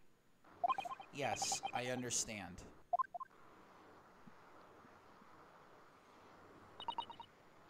Good.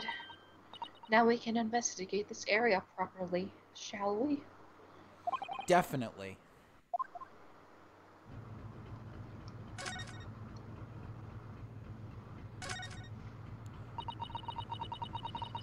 That's the way to the second class area of the ship.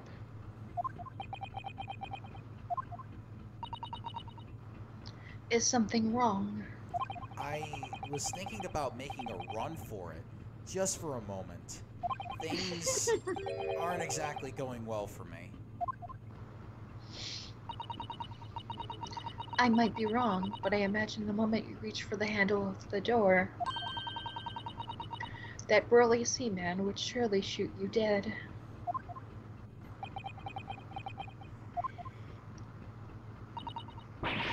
Oh dear, I'm sorry. Perhaps I went a little too far there.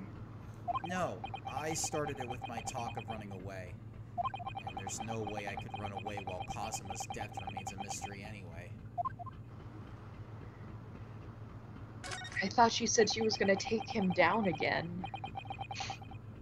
I mean, Jesus, how many times do we have to see Susato kick this guy's ass anyway? That book on top of the table there really is huge. There's a pen with it, too. Yes, I'm sure that's the ship's log. Shall we have a little look through it?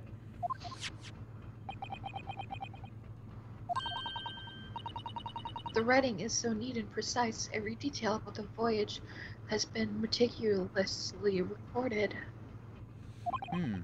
You wouldn't expect a rough and ready sailor to have such beautiful handwriting.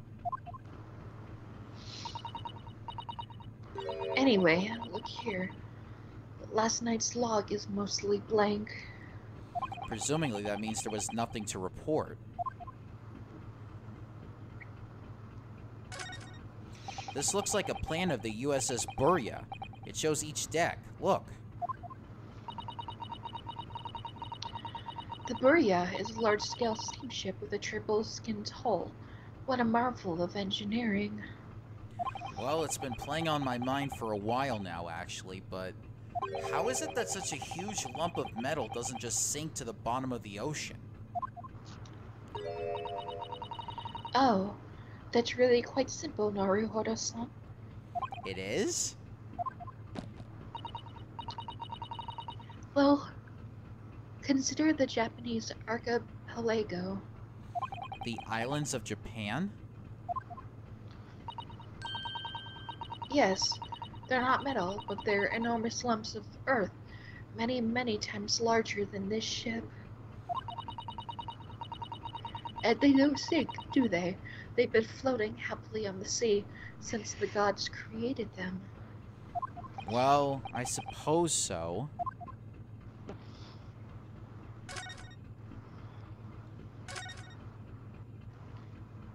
This is it. This is the cabin next to ours. The one the ventilator connects to. Yes, the ventilator from which Kazuma-sama wrote that he saw a speckled band emerging. Maybe whoever's in this cabin can help solve that particular mystery. Let's ask.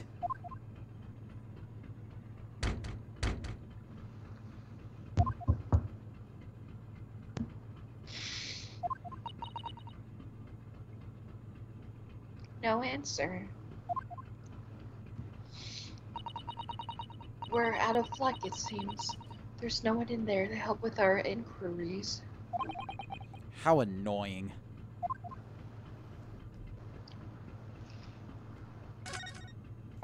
What do you think this is? It's a very pleasing shape, isn't it? That's the emergency alarm. It's probably best not to touch it. Oh, an alarm. It says, press only in times of emergency. It looks as though it sets alarm bells ringing all over the ship and brings a vessel to a complete stop. Oh, this I have to see. What are you doing, Naruhodo-san? You mustn't touch it. But this is an emergency situation. Just look at these handcuffs. They're gonna. You know full well that's not what the alarm is for. If you were to bring this vessel to a standstill for no good reason, you'd be in an even worse situation. Ha. I wish everything would just stop. The ship included. If you have to do something foolish, at least make it something that doesn't affect anyone else. What was that? It came from inside the cabin.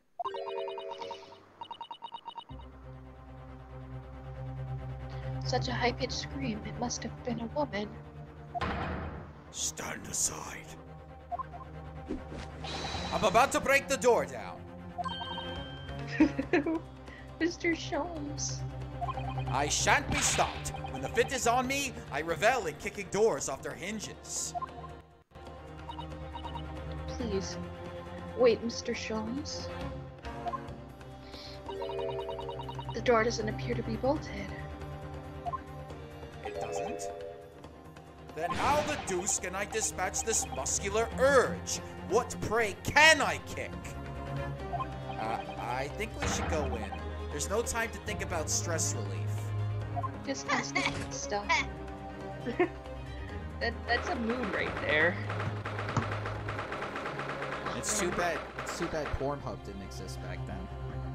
Oh no, I was gonna say, when did you start kicking? Patrick, that's the chorus line.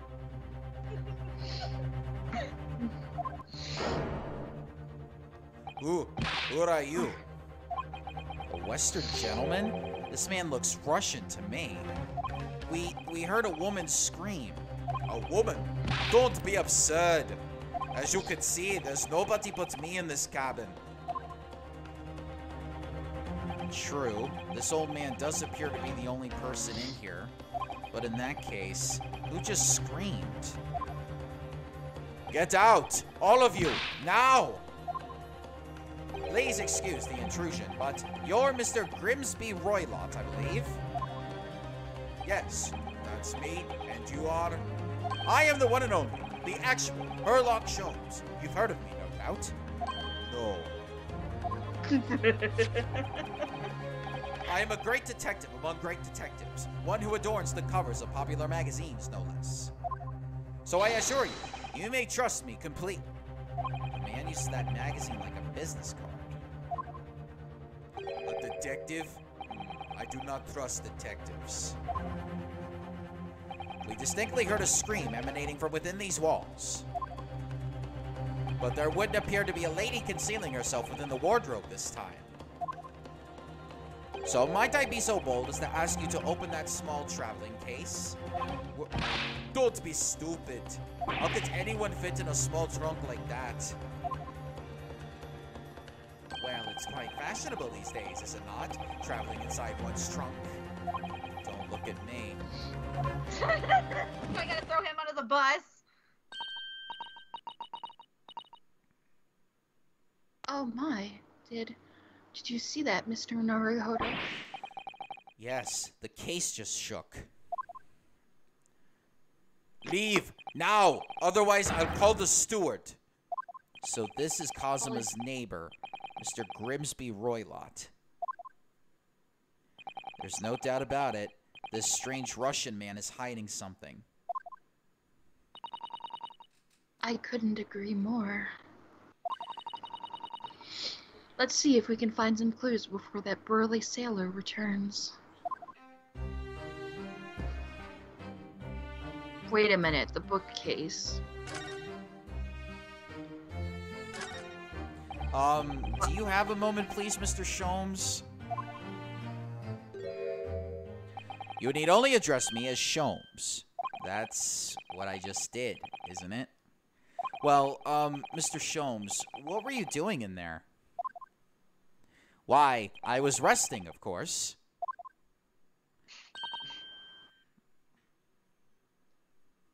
Resting? Indeed. I was contemplating our sea voyage from the confines of the wardrobe whilst waiting. Waiting for the inevitable time that you would need to call my great powers of detection into service. Oh. And it would seem that the And it would seem that the hour is upon us now. The time has come. Am I mistaken? Well, no, actually, you're spot on for once. Observe closely. Our Russian host in this cabin, Mr. Roylott, is clearly trying to hide something. And do you know what is the most effective weapon to use against a Russian hiding a secret? Why, the truth, of course. Though it should be pointed out that such methods are not exclusively for the Russians. Right. Can you imagine how the Russian will react when the secret he guards so closely is exposed? Would you like to witness it?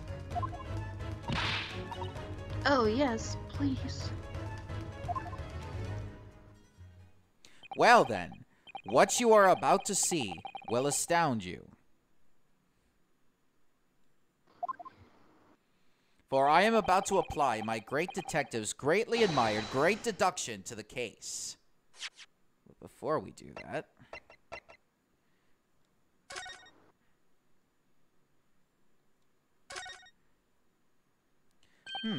this is interesting. Have you found something relevant, Naruhodo-san? Well, no. I mean, it looks like it might be interesting. I can't read a single word, I'm afraid. No, nor can I. But look at this picture. Perhaps it's about a beautiful young Russian princess, do you think? She is very pretty, isn't she? I suppose you enjoy articles like this, do you? I don't know. I can't make any sense of it. Ah, I'm glad you've noticed this article.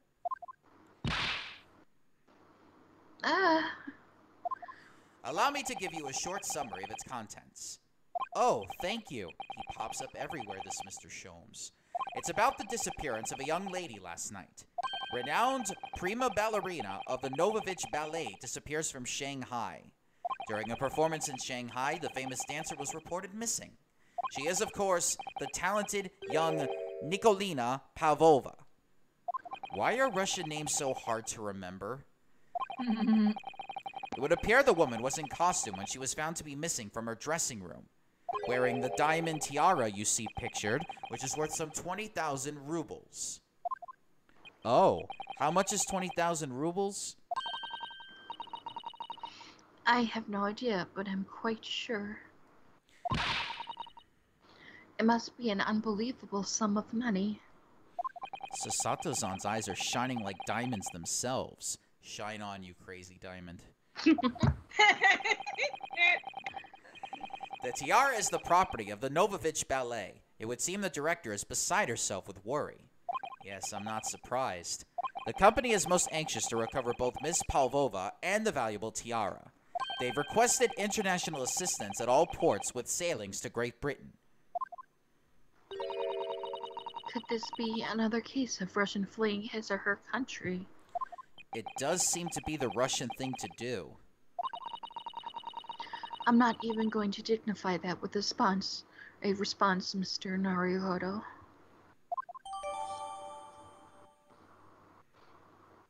Why does she keep switching between using honorifics and not? I don't know.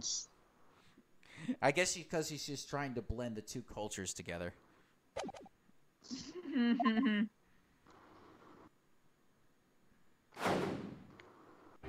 Could this man be a more hackneyed portrayal of a dubious Russian, I ask you? What? From time to time, it occurs to me. Is the fellow dubious on account of his Russianness, or Russian on account of his dubiousness? I really don't think either of those things should be occurring to you or anyone. That's right, Mr. Sholmes. And no, this man's beard and dark glasses are hard to ignore, especially on first meeting, but I once read... It is a capital mistake to theorize before you have all the evidence. It biases the judgment. Shh! I must have complete silence. Well, fuck you then.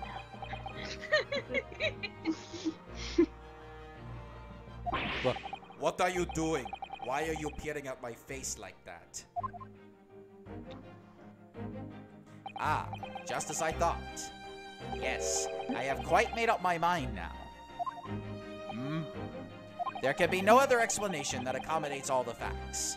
Mr. Roylott, I have reached two incontrovertible conclusions. What? Oh, shit. What do you mean? Number one, your true identity is that of a villain. Using those shears, you are about to end the existence of something most dear. Are you not? Duh. And number two, the other conclusion I have drawn, you are, at this very moment no less, in the midst of committing a most grievous crime. Beneath that beard, your mouth quivers with nervous tension as you realize you have been discovered. Holy crap. Does it not? Ugh. Oh, Naruhodo-san, I never imagined I would witness one of Mr. Sholmes' great deductions with my own eyes. That was a great deduction? Nothing can deceive Mr. Sholmes. In a single glance, he can deduce all there is to know about a person. What? What ineffable twaddle! Oh yes, I've read about it countless times in the adventures of Herlock Sholmes. And now I've experienced the astonishing impact of his great deduction firsthand. This is like a dream come true. I can hardly believe it, but all the color is strange from Mr. Roylott's face. It looks like somehow both of Mr. Sholmes' conclusions were right. How could you? How could I possibly know such things, you wish to say? Very well then. I shall elucidate. I shall explain how it was that I arrived at this pair of conclusions. So do I cordially invite you upon a journey of logical discovery. Let us board the train of reasoning. Put plainly, let us work through my deductions together.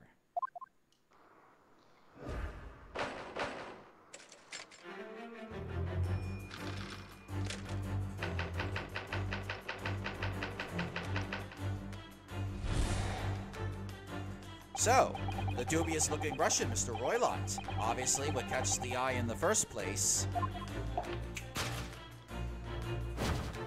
is the enormous pair of shears in your hand.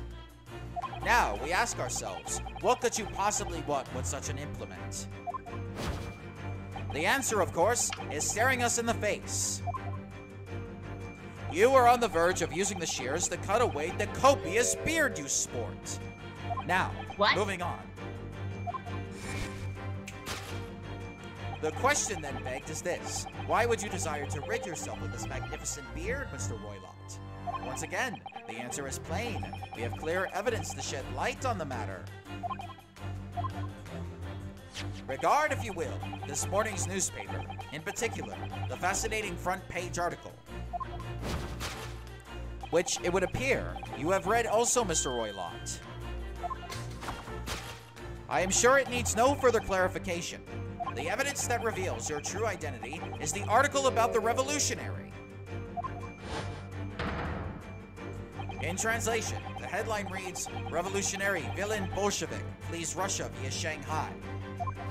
As you cannot fail to observe, the subject of the article possesses an extremely copious beard. Having noted the article yourself, you decided to remove your incriminating facial hair before it gave you away.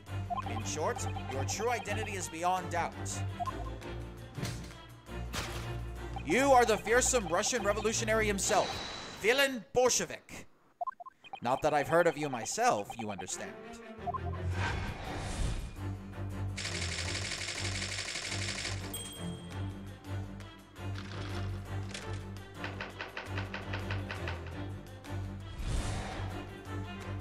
Now, as for my second conclusion, you are, at this very moment, on the brink of committing a most grievous crime. And the proof of this crime? Over there. Oh yes, Mr. Roylott. Taken unawares. People have a prosperity to let their eyes stray, you see. And I assure you, the eyes speak so much more eloquently and honestly than the mouth. The answer we seek lies where the furtive glance falls. The proof of your crime sits before our very eyes. Yes, that traveling case. It is time, I think, that the case be opened and its contents laid bare. No, I refuse. What could you possibly be concealing inside, we ask? By my estimation. A young lady, perhaps. One slight enough to fit therein. Don't be absurd. And what, pray, with the identity of this young lady in the traveling case? Dear me, we are not well suited to a life of crime, are we? Your careless coup d'oreille betrays you.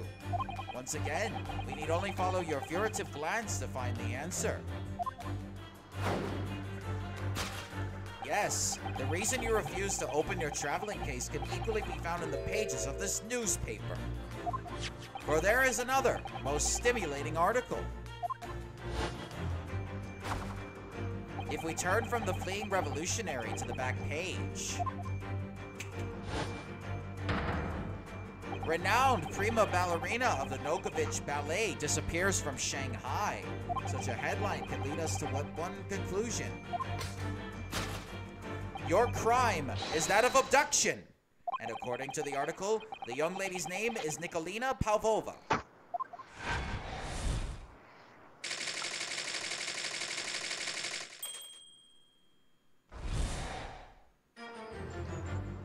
Thus concludes Herlock Sholmes' great deduction of this Russian enigma, Eleminsky.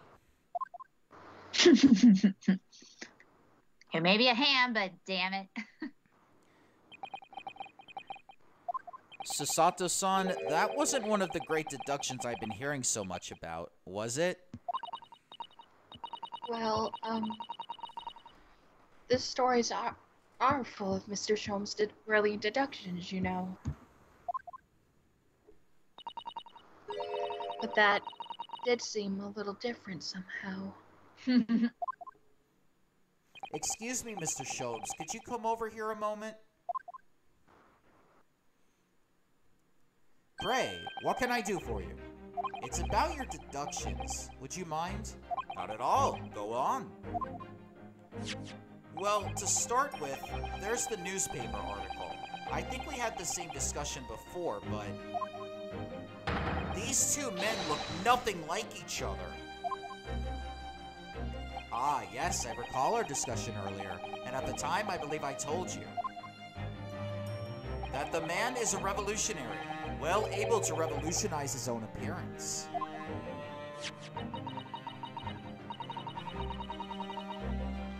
In fairness to Mr. Sholmes, Mr. Rowley does look more like this man than you do. That's not the point. And another thing, the part about him abducting the ballerina, indeed, a truly startling revelation. At first glance, the case would appear too small to accommodate a young woman. Not just at first glance, it is too small, clearly. You'd be lucky to fit a 5-year-old child into that case, even if you pushed really hard.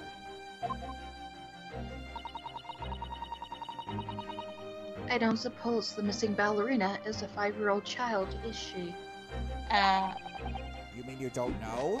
No, the young lady is 15. No, I didn't know. How could I?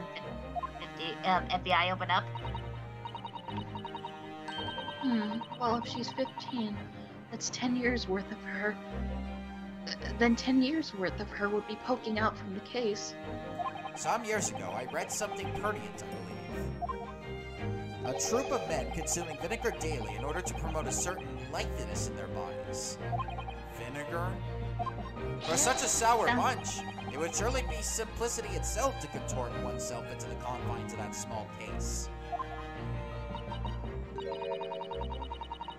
Oh dear. You must be thinking of contortionists in the circus, Mr. Sholmes. Ugh, this whole thing is turning into a circus. Damn it! And she just left, too.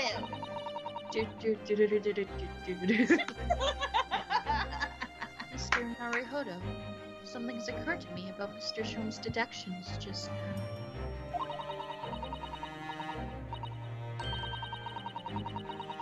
I think his power of observation are, well, magical. His eyes cut to the heart of the matter almost instantly. It's just where he directs his attention and his logic that seems a little off. Your idea of a little, maybe a little off itself, Mrs. Sato. Oof.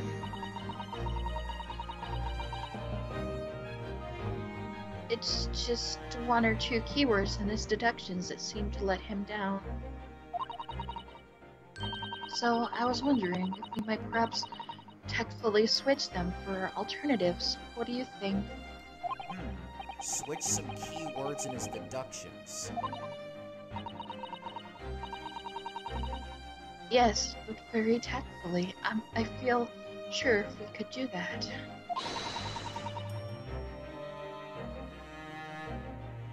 We'd unlock the true genius of Mr. Sholmes' great deduction. Precisely the thought that was going through my own mind. This man is a lot of work. At times, no shit. At times, I wonder how anyone puts up with me. It's not that funny. And you, my good fellow. Sorry. Take a moment to look at your wrists. My wrists. Well, where are your handcuffs? Huh? How did... I felt they may hinder your ability to follow me in our dance of deduction. I don't believe it. Mr. Sholmes, you are a marvel. And don't worry, I shall restore the shackles to your wrists when we are finished. I'm not worried. In fact, I'd rather stay like this. So, let us begin. Sherlock Sholmes is proud to present his Logic and Reasoning Spectacular.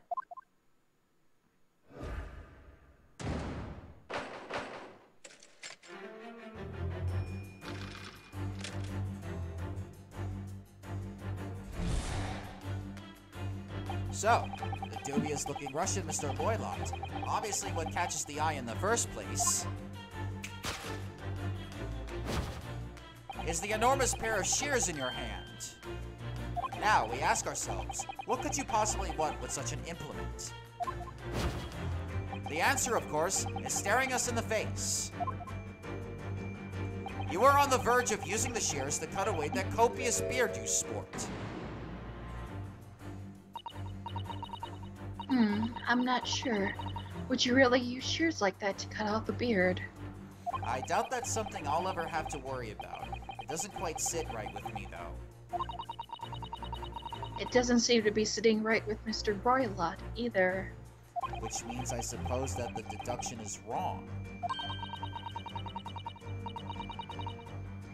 Let's try to switch a keyword here, Naruhodo-san, and see if it helps the matter. Alright, but how? I think we should start by taking a long, hard look at Mr. Roylott. I wonder if it's really his beard that he intended to use those shears on. Exactly.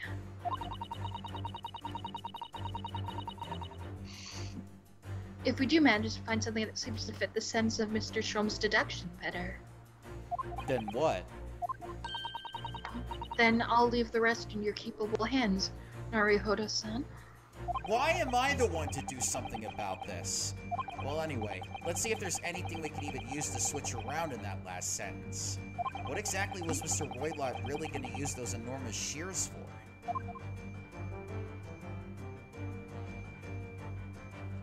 Yes!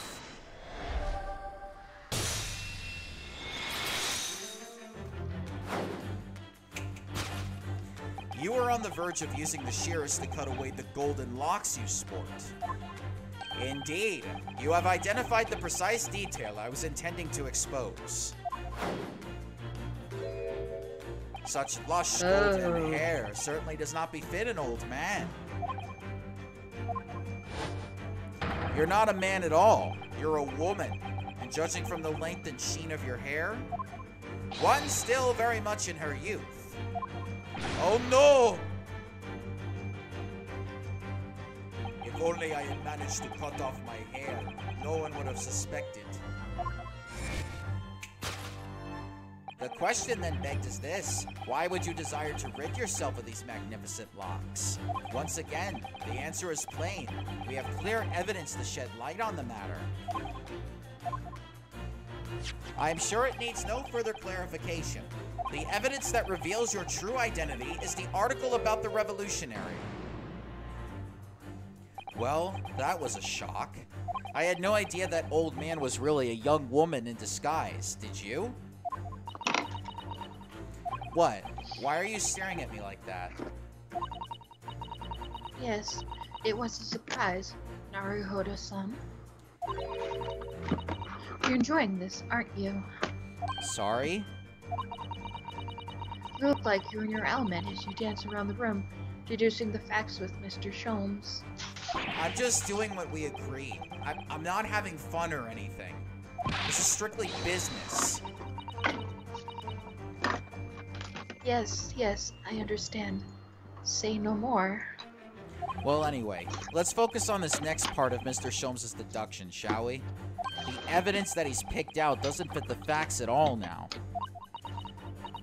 No, that's true, given that Mr. Roylott is actually a woman. Exactly. He, or rather she, can't possibly be this merciless revolutionary. Then I suppose it's because the deduction as a whole has taken a different direction now. Yes. Let's switch the evidence for something else, something that fits the facts as we now understand. For some reason, this woman needed to try to hide her true identity. I feel as though I've either read or heard about a young woman in a situation like that recently. Alright, I'll do my best. Yes!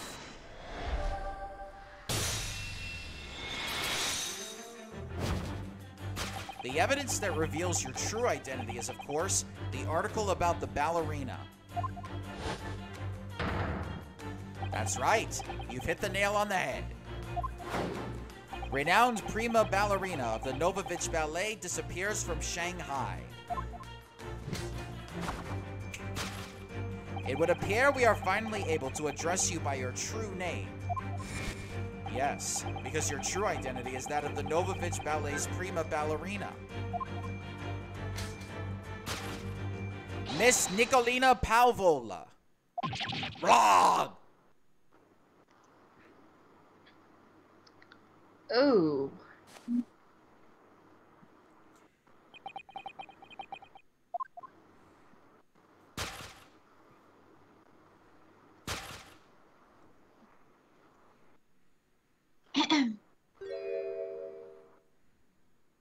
May I? Oh. Yeah, go ahead.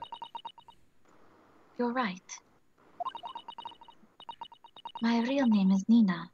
I mean, Nikolina Pavlova. But please, I beg you, don't tell anyone.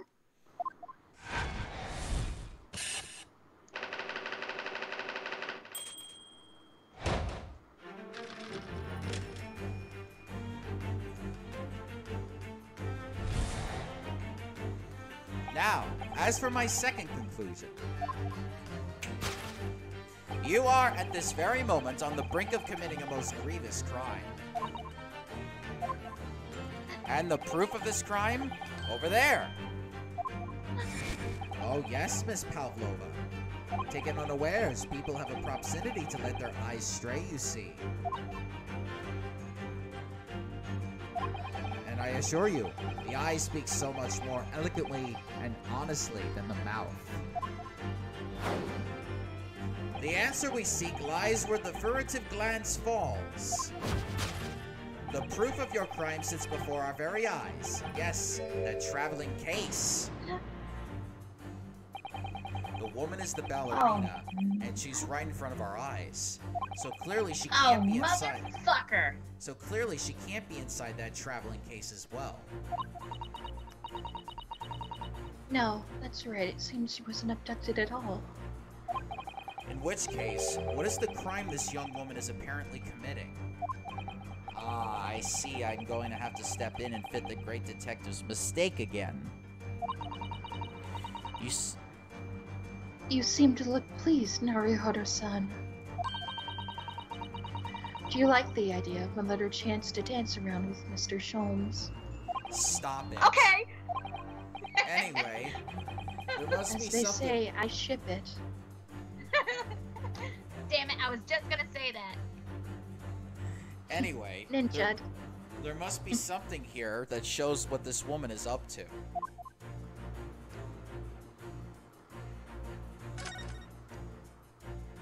Wow, look at this dazzling tiara. I've never seen anything like it. Are those real diamonds, do you think? Oh, Naruhodo-san, try it on. What? Me? Isn't it usually girls who wear tiaras? Wouldn't you like to try it on? You're the girl now. Sorry. Oh no, I couldn't possibly. It's far too beautiful. Why does this tiara look familiar? I feel like I've seen it somewhere recently. Yes! I see where you're up there, you son of a bitch! The proof of your crime is surely this tiara. I believe this tiara is worn on stage by dancers of the Novovich Ballet, is it not? Indeed, it would appear to be identical to the tiara pictured here in this newspaper article. And if the reporting is to be believed, it's an item worth 20,000 rubles. In summary, the crime you have committed is theft. Oh no! Yes, you left your ballet troupe, unlawfully taking their precious tiara with you.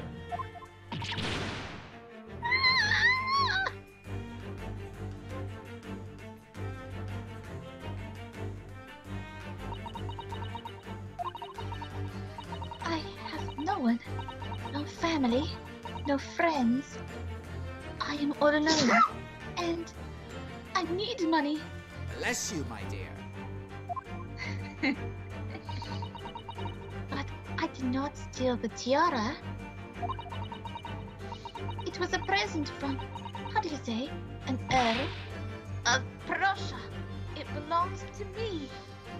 This girl is only 15 years old, and she's run away all by herself. She must have been extremely lonely.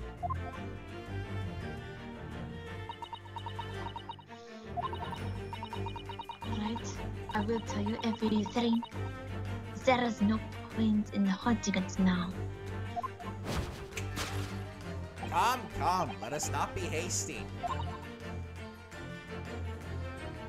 What? There remains one unsolved mystery about you. Mystery? What do you mean? You have staunchly refused to open this traveling case of yours in our presence. It is reasonable to conclude, therefore, that there exists some reason why you wish it to remain closed. Is that not so, Miss Pavlova? Calling out an animal. My dear girl, there is no sense in playing games with me. Nothing escapes my attention. Indeed, I have a very good idea of the contents of your case, even before I ever laid eyes on them. Dear me. We are not well suited to a life of crime, are we? Your careless coup de rel betrays you. Once again, we need only follow your furtive glance to find the answer. Yes, the reason why you refuse to open your case is written in the books on the shelf. He's completely changed tact with his deduction now. I think Mr. Sholmes is adapting his logic to the changing circumstances, don't you? Maybe, but why has he suddenly brought the bookshelf into all this? It's just a wild guess, surely. Oh. Excuse me. Do you think so? Well, it doesn't seem likely that the reason why this young woman doesn't want to open her case would have been written in a book that doesn't even belong to her. Yes, it's true. Still, Miss Pavlova certainly did cast her eyes in that direction. I noticed it myself. Then there has to be another reason why she won't open her case. And it must be somewhere in the same area. That's where her gaze was involuntarily drawn. I agree. It's the only answer. Whatever she has hidden inside that case should be revealed by following her gaze in the direction of the bookcase. Yes!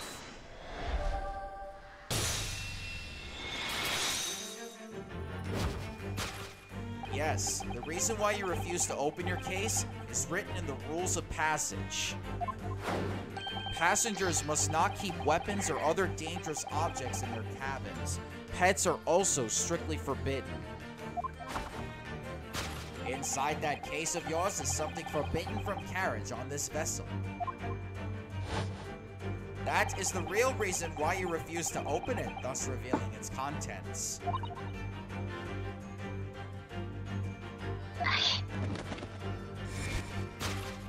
As we've seen, the trunk wobbles from time to time, but no weapon or other dangerous item would move of its own accord. Which leaves but one possibility, Miss Pavlova. Inside your traveling case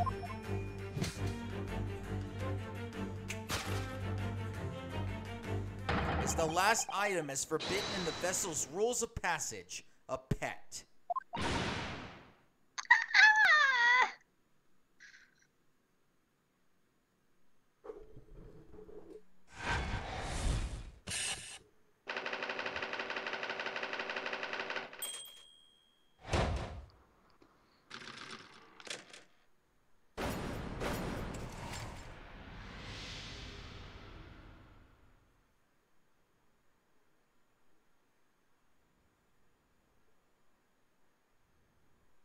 So clearly you aren't who you said you were. No, I am not. Grimsby Roylott.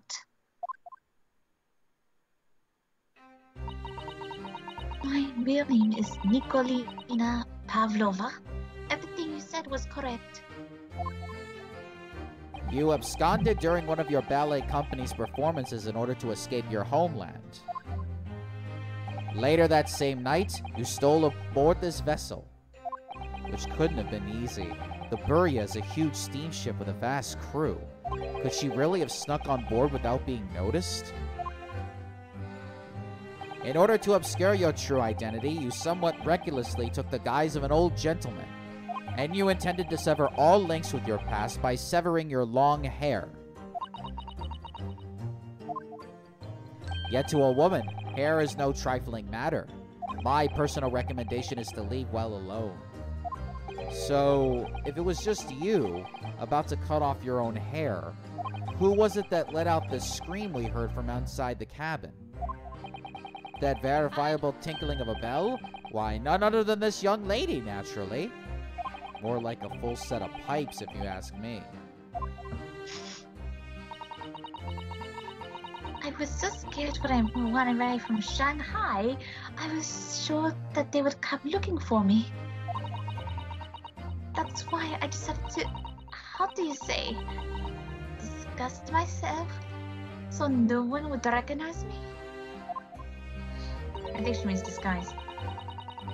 As a result, you transferred yourself into that questionable old man.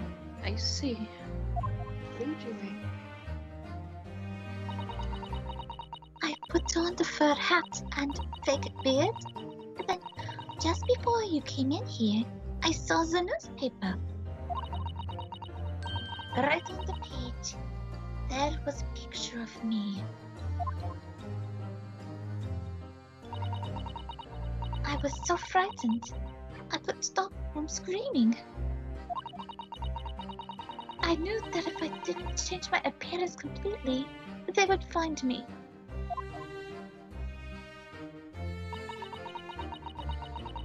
So I decided to cut all my hair as fastly as possible. I picked up the scissors in my hand and... At that precise moment, we walked in through the annoyingly unlocked cabin door.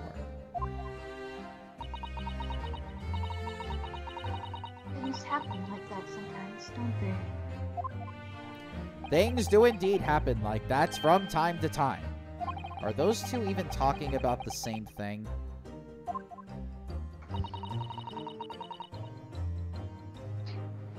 There's just one more thing I'd like to know. What exactly do you have inside your traveling case? You're right. It is my dear friend inside. My only friend in the whole world. Please, don't tell anyone.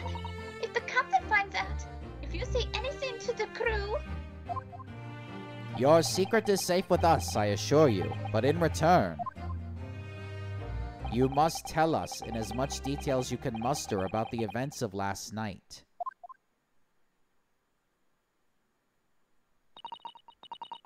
Yes, all right.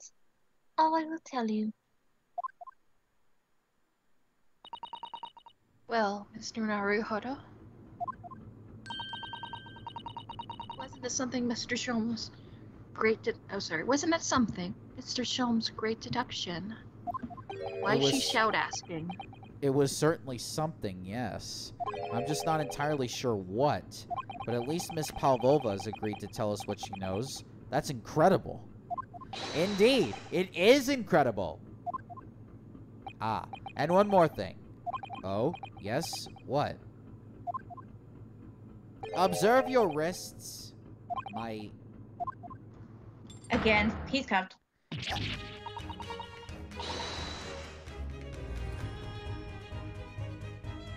Oh, hold on a second, sorry. That's fine. Your hands are cupped again. What? But how?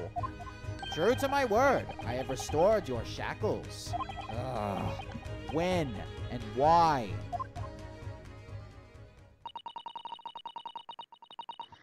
There is still a shadow of guilt cast over you, Mr. Naruhodo.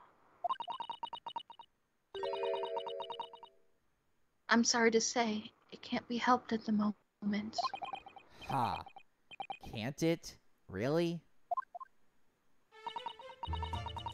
Anyway, let's listen to what Miss Pavlovo has to say.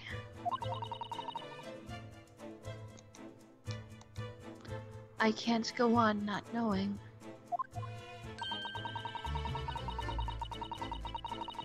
I have to find out what the speckled band that Kazuma-sama wrote about in his diary really was. Okay, I'm calling now. It's either a snake or a small mammal creature, like a monkey. Interesting choices. I thought, band is snakes have stripes and... Yeah, it's like that thing we saw in the beginning of the chapter. Did you know that someone was killed in the cabin next door to this one last night?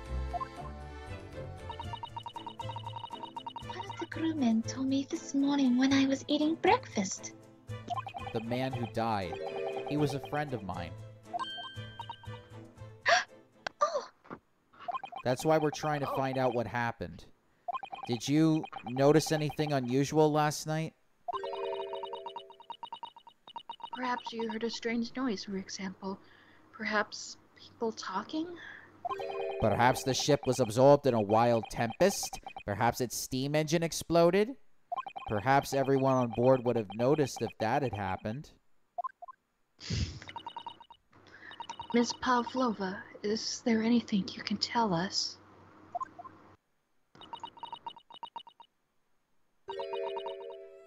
I don't know.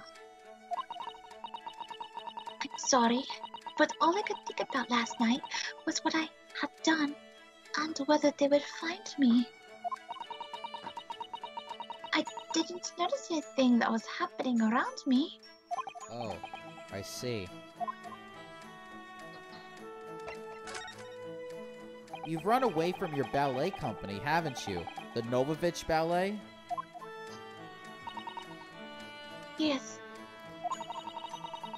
I am traveling to Great Britain, and from there, I want to go to America. I will never dance again. I want to forget everything about the ballet. I want to start a new life. You wish to forget? A challenging proposition. When you have that striking tiara as a reminder. But the tiara is mine. I need it to live.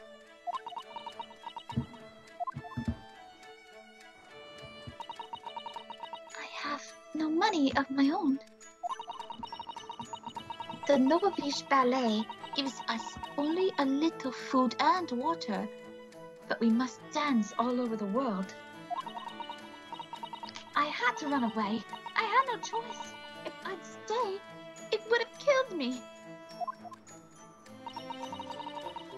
So you ran away to protect yourself. Yes. And the crew of the ship, they have all been kind to me.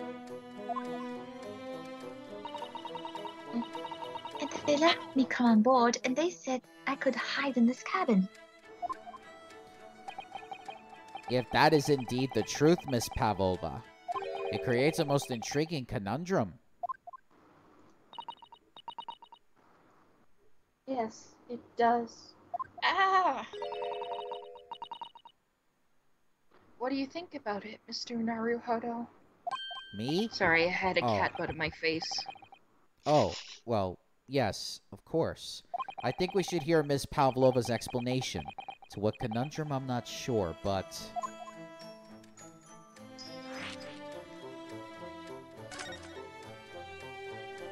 Miss Pavlova, allow me to pose you a riddle. According to this newspaper, it was only yesterday that you absconded from the ballet. Now, that being the case, it must have been last night that you boarded this vessel. However, the SS Bureau stopped by no port last night. Ah, that's it, of course! So how is it, pray, that you come to be aboard?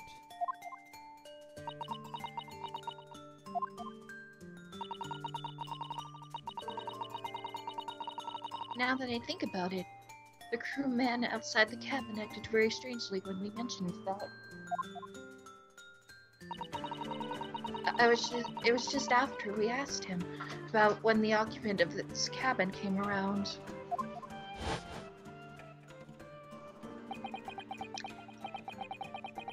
That is not your business. Yes, you're right. He did seem to be hiding something.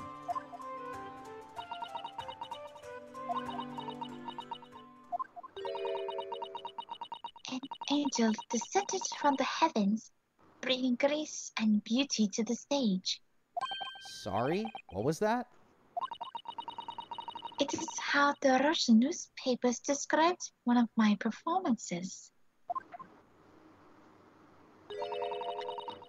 And that is how I came here too. I descended from the heavens because I am an angel. Considering English isn't your mother tongue, your description is very vivid. Mr. Sholmes once said, "I never can resist a touch of the dramatic. It seems Miss Pavlova is the same." A genius descended from the heavens, bringing grace and beauty to detection.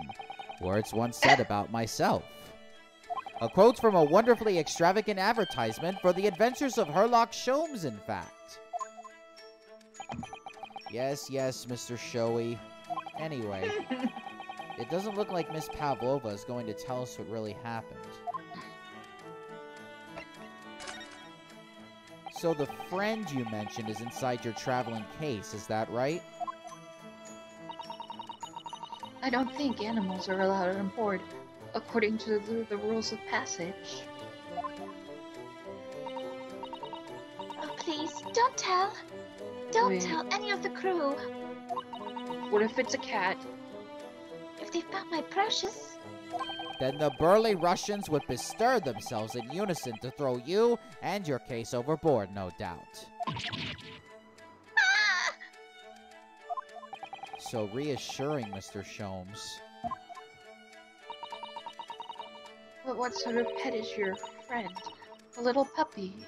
It is, isn't it? I want to pet the puppy. Maybe an adorable little rabbit? Ha! You credit Russia as a land with small rabbits, do you? Oh, don't they have small rabbits there then? You may well ask. I have no idea. Ha. You two are miserable bunglers when it comes to understanding the nature of young ballerinas as friends. Isn't it obvious? It must be a chicken. What? Really? Consider the Same benefits. brain cell, Phil. Arousing, Not over, it's a cat. arousing wake-up call. Daily fresh eggs. And when adversity strikes, it can satisfy the needs of sustenance. So you eat your friends. I'll remember that.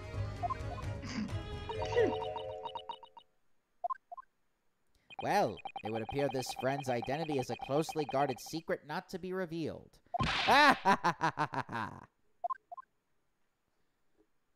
She obviously doesn't quite trust us yet. There's something I should like to show her, I think. Maybe she might be able to shed some light on it.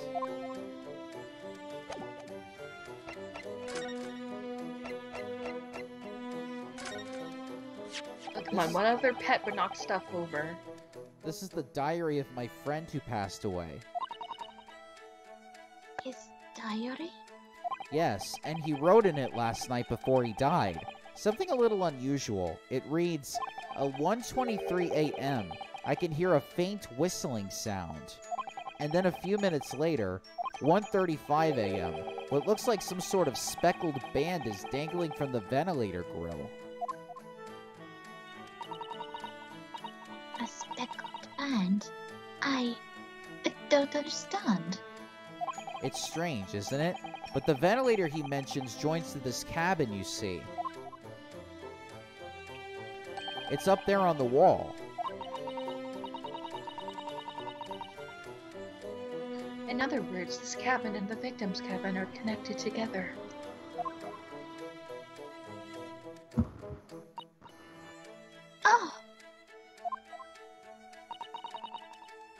Miss Pavlova,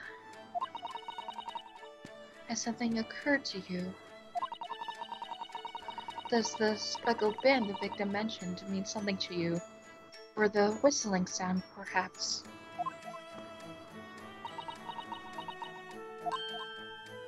No. I don't know anything. Oh.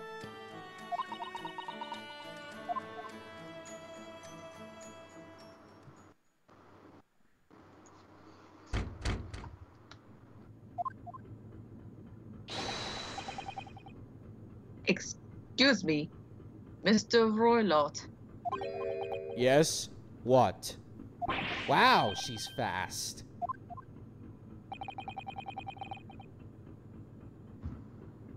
Captain would like to speak with you. You must come to Captain's quarters at once, please. All right, I will come now.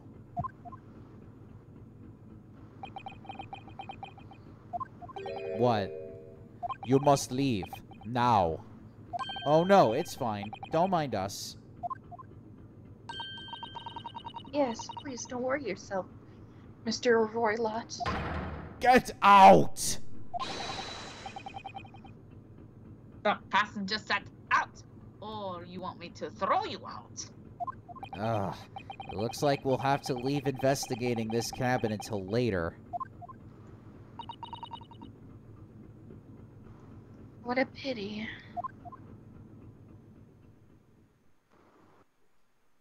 And so we lost our chance. Having still not managed to investigate Miss Pavlova's cabin, we were unceremoniously chased out. That is to say, we were quite literally picked up and thrown into the passageway outside. Yeet! How rude. Well, thanks for inviting me into your cabin!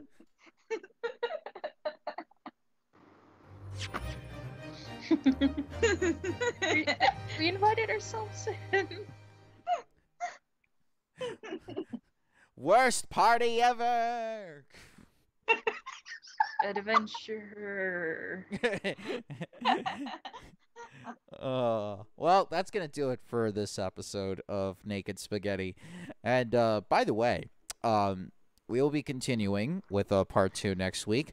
And if you're eating your spaghetti, and if you feel like you need to add just a little flavor to it, just try adding a little bit of butter. Now, you might think that's cheating, but it's not really cheating, because think of the way that when you go to the beach and you use sunscreen.